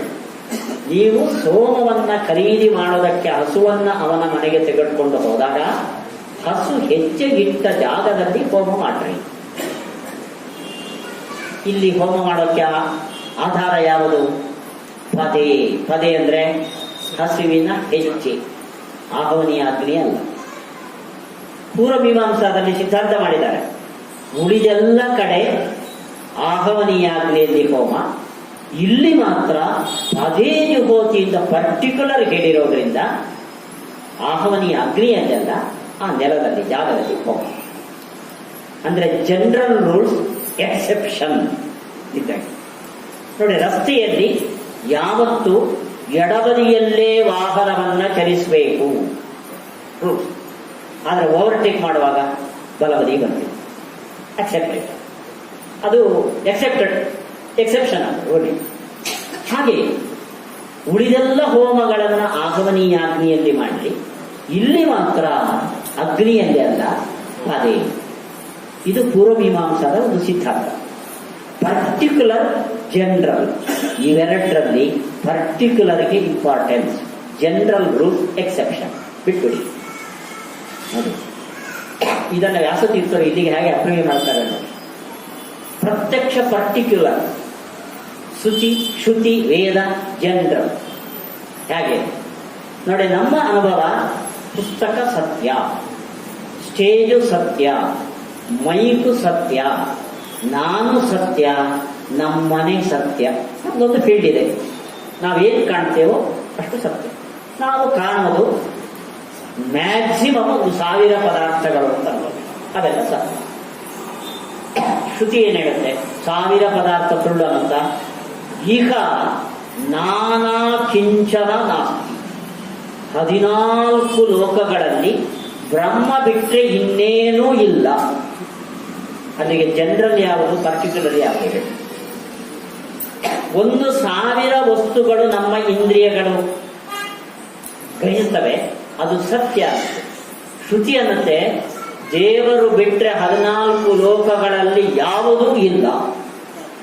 ಯಾವುದೂ ಇಲ್ಲ ಅಂತ ಹೇಳಿದಾಗ ಕೋಟಿ ಕೋಟಿ ಗ್ರಹ ನಕ್ಷತ್ರಗಳು, ನಾವು ಕಾಣಲಾಗದಷ್ಟು ಅಸಂಖ್ಯ ಗ್ರಹ ನಕ್ಷತ್ರಗಳು, ಅಲ್ಲಿರುವ ಕಲ್ಲು ಮಣ್ಣು, ಒಂದೊಂದು ಧೂಳಿನ ಕಣ, ಇವೆಲ್ಲವೂ ನಾಸ್ತಿ. ಇದು ಜನರಲ್. ಪರ್ಟಿಕ್ಯುಲರ್ ಏನಂದ್ರೆ ಇದಿದೆ, ಅದಿದೆ, ಇನ್ನೊಂದಿದೆ. ಅಲ್ಲಿಗೆ ಪದೇ ಜುಹೋತಿ ಯಾವುದು? ಪುಸ್ತಕ ಸತ್ಯ ಅನ್ನೋದು. ಆಹವನೀಯೇ ಜುಹೋತಿ ಯಾವುದು? ನೇಹ ನಾನಾಸ್ತಿ ಕಿಂಚ. ಸೊ ಇವೆರಡಕ್ಕೆ ವಿರೋಧ ಬಂದಾಗ ಮಿನಿಮೈಸ್ ಯಾವುದನ್ನು ಮಾಡ್ಕೋಬೇಕು? ಶ್ರುತಿ. ಅದೇನು ಹೇಳ್ತಾ ಇದ್ದೇನೆ? ಜನರಲ್ ಆಗಿ ಬ್ರಹ್ಮ ಬಿಟ್ಟು ಏನೂ ಇಲ್ಲ ಅಂತ. ನಮ್ಮ ಪ್ರತ್ಯಕ್ಷ ಅನ್ನತ್ತೆ ಬ್ರಹ್ಮ ಬಿಟ್ಟು ಇವೆಲ್ಲ ಇದೆ. ಸೊ ಪ್ರತ್ಯಕ್ಷ ಎಕ್ಸೆಪ್ಷನ್ ಇದು ಇದೆ. ಹಾಗಾದ್ರೆ ಇಲ್ಲ ಅಂತ ಶ್ರುತಿ ಹೇಳುತ್ತಲ್ಲ, ಬ್ರಹ್ಮ ಬಿಟ್ಟು ಬ್ರಹ್ಮನಲ್ಲಿ ಏನೂ ಇಲ್ಲ. ನಮ್ಮಲ್ಲಿ ಬಟ್ಟೆ ಹಾಕೊಂಡಿದ್ದೇವೆ, ಬಟ್ಟೆ ಬೇರೆ, ನಾವು ಬೇರೆ. ದೇವರಲ್ಲಿ ಆಭರಣ ತೊಟ್ಟಿದ್ದಾನೆ, ಕೈಕಾಲುಗಳಿದೆ, ದೇವರು ಬೇರೆ, ಕೈಕಾಲು ಬೇರೆ ಅಲ್ಲ. ಅಲ್ಲಿಗೆ ನೇಹನಾನಾಸ್ತಿ ಕಿಂಚನ ಅನ್ನೋ ಶ್ರುತಿ ಅಲ್ಟಿಮೇಟ್ಲಿ ಹೋಗಿ ಎಲ್ಲಿ ನಿಲ್ಲುತ್ತೆ ಅಂದ್ರೆ ಅದು ಹೇಳುತ್ತೆ ಈಗ ಅಂದ್ರೆ ಆ ಉಪನಿಷತ್ತಿನ ಋಷಿ ದೇವರನ್ನ ನೋಡ್ತಾ ಹೇಳ್ತಿದ್ದಾನೆ, ಈಗ ನಾನಾ ನಾಸ್ತಿ. ಈ ದೇವರಲ್ಲಿ ಕಣ್ಣು, ಕೈ, ಕಾಲು, ಕಿವಿ, ಮೂಗು ಅಂತ ವ್ಯತ್ಯಾಸವೇ ಇಲ್ಲ. ಕಣ್ಣಲ್ಲಿ ಕೇಳುತ್ತಾನೆ, ಕಿವಿಯಲ್ಲಿ ಮಾತಾಡ್ತಾನೆ ದೇವರು. ನೇಹನಾನಾಸ್ತಿ. ಅಲ್ಲಿಗೆ ನೇಹನಾನಾಸ್ತಿ ಅನ್ನೋದು ದೇವರಿಗೆ ಅಪ್ಲಿಕೇಬಲ್, ಇದೆಲ್ಲ ಸತ್ಯ ಅನ್ನೋದು ಪ್ರಪಂಚಕ್ಕೆ ಅಪ್ಲಿಕೇಬಲ್. ಪದೇ ಜುಹೋತಿ ಆಹವನಿಯೇ ಜುಹೋತಿ. ಈ ಪೂರ್ವಮೀಮಾಂಸಾದ ನಿಯಮವನ್ನ ಈ ಉಪನಿಷತ್ತಿನ ಉತ್ತರ ಮೀಮಾಂಸಕ್ಕೆ ಅನ್ವಯಿಸಿ ಎಂಥ ಒಂದು ಸಿದ್ಧಾಂತವನ್ನ ವ್ಯಾಸತೀರ್ಥರು ನಮ್ಮ ನ್ಯಾಯಾಮೃತದಲ್ಲಿ ತೆಗೆದಿದ್ದಾರೆ. ಇದು ವ್ಯಾಸತೀರ್ಥರು ನ್ಯಾಯಾಮೃತದಲ್ಲಿ ಮಾಡಿದ ಒಂದು ಅಪೂರ್ವವಾದ ಕೆಲಸ. ಅದುವರೆಗೆ ಅಲ್ಲಿ ನಮ್ಮಲ್ಲಿ ಮೀಮಾಂಸಾ ನ್ಯಾಯಗಳನ್ನು ಬಳಸಿಕೊಳ್ಳೋದಿತ್ತು. ವ್ಯಾಸತೀರ್ಥರು ಪ್ರಕರಣಗಳಲ್ಲಿ ಪೂರ್ವಮೀಮಾಂಸಾದ ನ್ಯಾಯಗಳನ್ನ ತೆಗೆದುಕೊಂಡು ಬ್ರಹ್ಮಮೀಮಾಂಸವನ್ನ ಅಂದ್ರೆ ಉಪನಿಷತ್ತನ್ನ ನಿರ್ಣಯ ಮಾಡಿದ್ದಾರೆ. ಇದು ನ್ಯಾಯಾಮೃತದ ವೈಶಿಷ್ಟ್ಯ. ತುಂಬಾ ವಿಶೇಷಗಳು ಇದೆ. ನಾನು ಕಳೆದ ವರ್ಷ ಬೇರೊಂದು ಉದಾಹರಣೆ ಕೊಟ್ಟು ನ್ಯಾಯಾಮೃತದ ವಿಶೇಷವನ್ನು ತಿಳಿಸಿದ್ದೆ. ಈ ವರ್ಷ ಈ ಬಗ್ಗೆ ತಮ್ಮ ಗಮನವನ್ನು ನಾನು ಹರಿಸಿದ್ದೇನೆ. ಇದಲ್ಲದೆ ಅನೇಕ ಶ್ರುತಿಗಳಿಗೆ ಪ್ರಮಾಣಬದ್ಧವಾಗಿ ವ್ಯಾಸತೀರ್ಥರು ಒಳ್ಳೆಯ ಅರ್ಥಗಳನ್ನ ತಮ್ಮ ನ್ಯಾಯಾಮೃತ ಗ್ರಂಥದಲ್ಲಿ ತಿಳಿಸಿದರು. ಬರೇ ಒಂದು ಚರ್ಚೆಯ ಗ್ರಂಥವಾಗಿರದೆ ಶ್ರುತಿಗಳಿಗೆ ಅನೇಕ ಮುಖದ ಅರ್ಥವನ್ನು ಕೊಡುವ ಒಂದು ದೊಡ್ಡ, ಅದಕ್ಕೋಸ್ಕರ ಒಂದು ಪರಿಚ್ಛೇದವನ್ನ ಮೀಸಲಾಗಿಟ್ಟಿದ್ದಾರೆ ವ್ಯಾಸತೀರ್ಥರು. ಅದನ್ನ ಮಾಡಿ ಉಪನಿಷತ್ತಿನ ಅರ್ಥ ನಿರ್ಣಯಕ್ಕೆ ಒಂದು ದೊಡ್ಡ ಕೊಡುಗೆ ನ್ಯಾಯಾಮೃತದಲ್ಲಿ ಇದೆ. ಇದು ವ್ಯಾಸತೀರ್ಥರು ತರ್ಕತಾಂಡವ, ತಾತ್ಪರ್ಯ ಚಂದ್ರಿಕಾ, ನ್ಯಾಯಾಮತ ಈ 3 ಉತ್ಗ್ರಂಥಗಳ ಮೂಲಕ ನಮ್ಮ ದ್ವೈತ ಸಿದ್ಧಾಂತಕ್ಕೆ ಹಾಕಿಕೊಟ್ಟ ಒಂದು ದೊಡ್ಡ ಬೇಲಿ. ಇದನ್ನ ಗಟ್ಟಿ ಮಾಡಿಕೊಂಡ್ರೆ ನಾವು ಯಾವ ಪ್ರತಿಪಕ್ಷವನ್ನು ಕೂಡ ಎದುರಿಸಬಹುದು. ಅಂಥ ಒಂದು ತರ್ಕ, ಚಿಂತನೆ, ಲಹರಿ ಅದು ಈ 3 ಗ್ರಂಥಗಳಲ್ಲಿ ಇವೆ. ಇದನ್ನು ಕೊಟ್ಟ ವ್ಯಾಸತೀರ್ಥರಿಗೆ ನಾವು ಎಷ್ಟು ಕೃತಜ್ಞರಾದರೂ ಅದು ಅಲ್ಪ ಅಂತ ಅನಿಸುತ್ತೆ. ಅವರ ಆರಾಧನೆಯ ಸಂದರ್ಭದಲ್ಲಿ ಅವರ 3 ಗ್ರಂಥಗಳಿಂದ ಒಂದೊಂದು ಅಂಶವನ್ನು ನಮ್ಮ ಕಿವಿ ಮೇಲೆ ಬಿಡಿಸಿ ನಾನು ಕೇಳಿ ನೀವು ಕೇಳಿ ಅವರ ಅನುಗ್ರಹಕ್ಕೆ ಪಾತ್ರರಾಗಿದ್ದೇವೆ ಅಂತ ಬಯಸ್ತಾ ಅವರ ಗ್ರಂಥವನ್ನು ಓದುವ ಚೈತನ್ಯ ಶಕ್ತಿಯನ್ನ ನಮಗೆ ಹರಿಗುರುಗಳು ಅನುಗ್ರಹಿಸಲಿ ಅಂತ ಪ್ರಾರ್ಥನೆ ಮಾಡ್ತಾ ಈ ಕಾರ್ಯಕ್ರಮವನ್ನು ನಡೆಸಿದ ಈ ಸಂಸ್ಥೆಗೆ ನಾವೆಲ್ಲರೂ ಕೃತಜ್ಞರಾಗಿರಬೇಕು ಅಂತ ಹೇಳ್ತಾ ರಾಯರ ಪೂರ್ಣ ಅನುಗ್ರಹ ನಮ್ಮಲ್ಲಿ ಇರಲಿ ಅಂತ ಪ್ರಾರ್ಥನೆ ಮಾಡಿ ನನ್ನ 2 ಮಾತುಗಳು. ಶ್ರೀಕೃಷ್ಣ. ಹರಿ ಓಂ. ಆಪಾದಮೂಲ ಪರ್ಯಂತಂ ಗುರುಣಾಂ ಆತ್ಮಪರೆ ತೇನ ವಿಘ್ನಾ ಪ್ರಣಶ್ಯಂತಿ ಸಿದ್ಧಂತಿ ನ ಮನೋರಥಾಃ. ವ್ಯಾಸತ್ರಯಗಳ ಪರಿಚಯವನ್ನ ನಮ್ಮ ಪೂಜ್ಯ ಆಚಾರ್ಯರು ಬಹಳ ಅದ್ಭುತವಾಗಿ ವರ್ಣನೆ ಮಾಡಿದ್ದಾರೆ. ಈ ದಿನ ನಾವು ಧೈರ್ಯವಾಗಿ ಅಂಗಾರಕ್ಷತೆ ಹೆಚ್ಕೊಂಡು ಓಡಾಡ್ತಿದ್ದೀವಿ ಅಂದರೆ ಅದು ವ್ಯಾಸತೀರ್ಥರಿಂದ. ಏಸು ಮುನಿಗಳಿದ್ದೇನು ಮಾಡಿದರೂ ವ್ಯಾಸ ಮನಿ ಮಧ್ಯಮವನ್ನು ಧರಿಸಿದ. ಚಂದ್ರಿಕಾ, ತರ್ಕತಾಂಡವ, ನ್ಯಾಯಾಮೃತ ಈ ವ್ಯಾಸತ್ರಯಗಳು ಏನಿದೆ, ಚಂದ್ರಿಕಾದ 2 ಅಧ್ಯಾಯಗಳನ್ನು ವ್ಯಾಸತೀರ್ಥರು ಪೂರ್ಣ ಮಾಡಿದ್ದಾರೆ. ಇನ್ನೆರಡು ಅಧ್ಯಾಯಗಳನ್ನ ಯಾರು ಪೂರ್ಣ ಮಾಡ್ತಾರೆ ಅಂದರೆ ನಮ್ಮಿಂದ 10ನೇವರು ಮಾಡ್ತಾರೆ ಅಂತ ಹೇಳಿದ್ರು. ದಶಮೋ ಮಧ್ಯಮೋ ಹೇ ಅಂತ ಅಂದರೆ ತಿರುಮುಕೂರಿನಲ್ಲಿ ಈಗಲೂ ವಿರಾಜಮಾನವಾಗಿರ್ತಕ್ಕಂತಹ ಶೇಷಚಂದ್ರಿಕಾಚಾರ್ಯರಿಂದ ತಿಳಿದಂತಹ ರಘುನಾಥ ತೀರ್ಥರು 2 ಅಧ್ಯಾಯಗಳನ್ನು ಪೂರ್ಣ ಮಾಡ್ತಾರೆ. ಇನ್ನು ನ್ಯಾಯಾಮೃತದಲ್ಲಿ ತಗೊಂಡಾಗ ಅದು ಅದ್ವೈತದಲ್ಲಿ ಬಹಳ ಗೊಂದಲಗಳಿವೆ. ಅದ್ವೈತದಲ್ಲಿ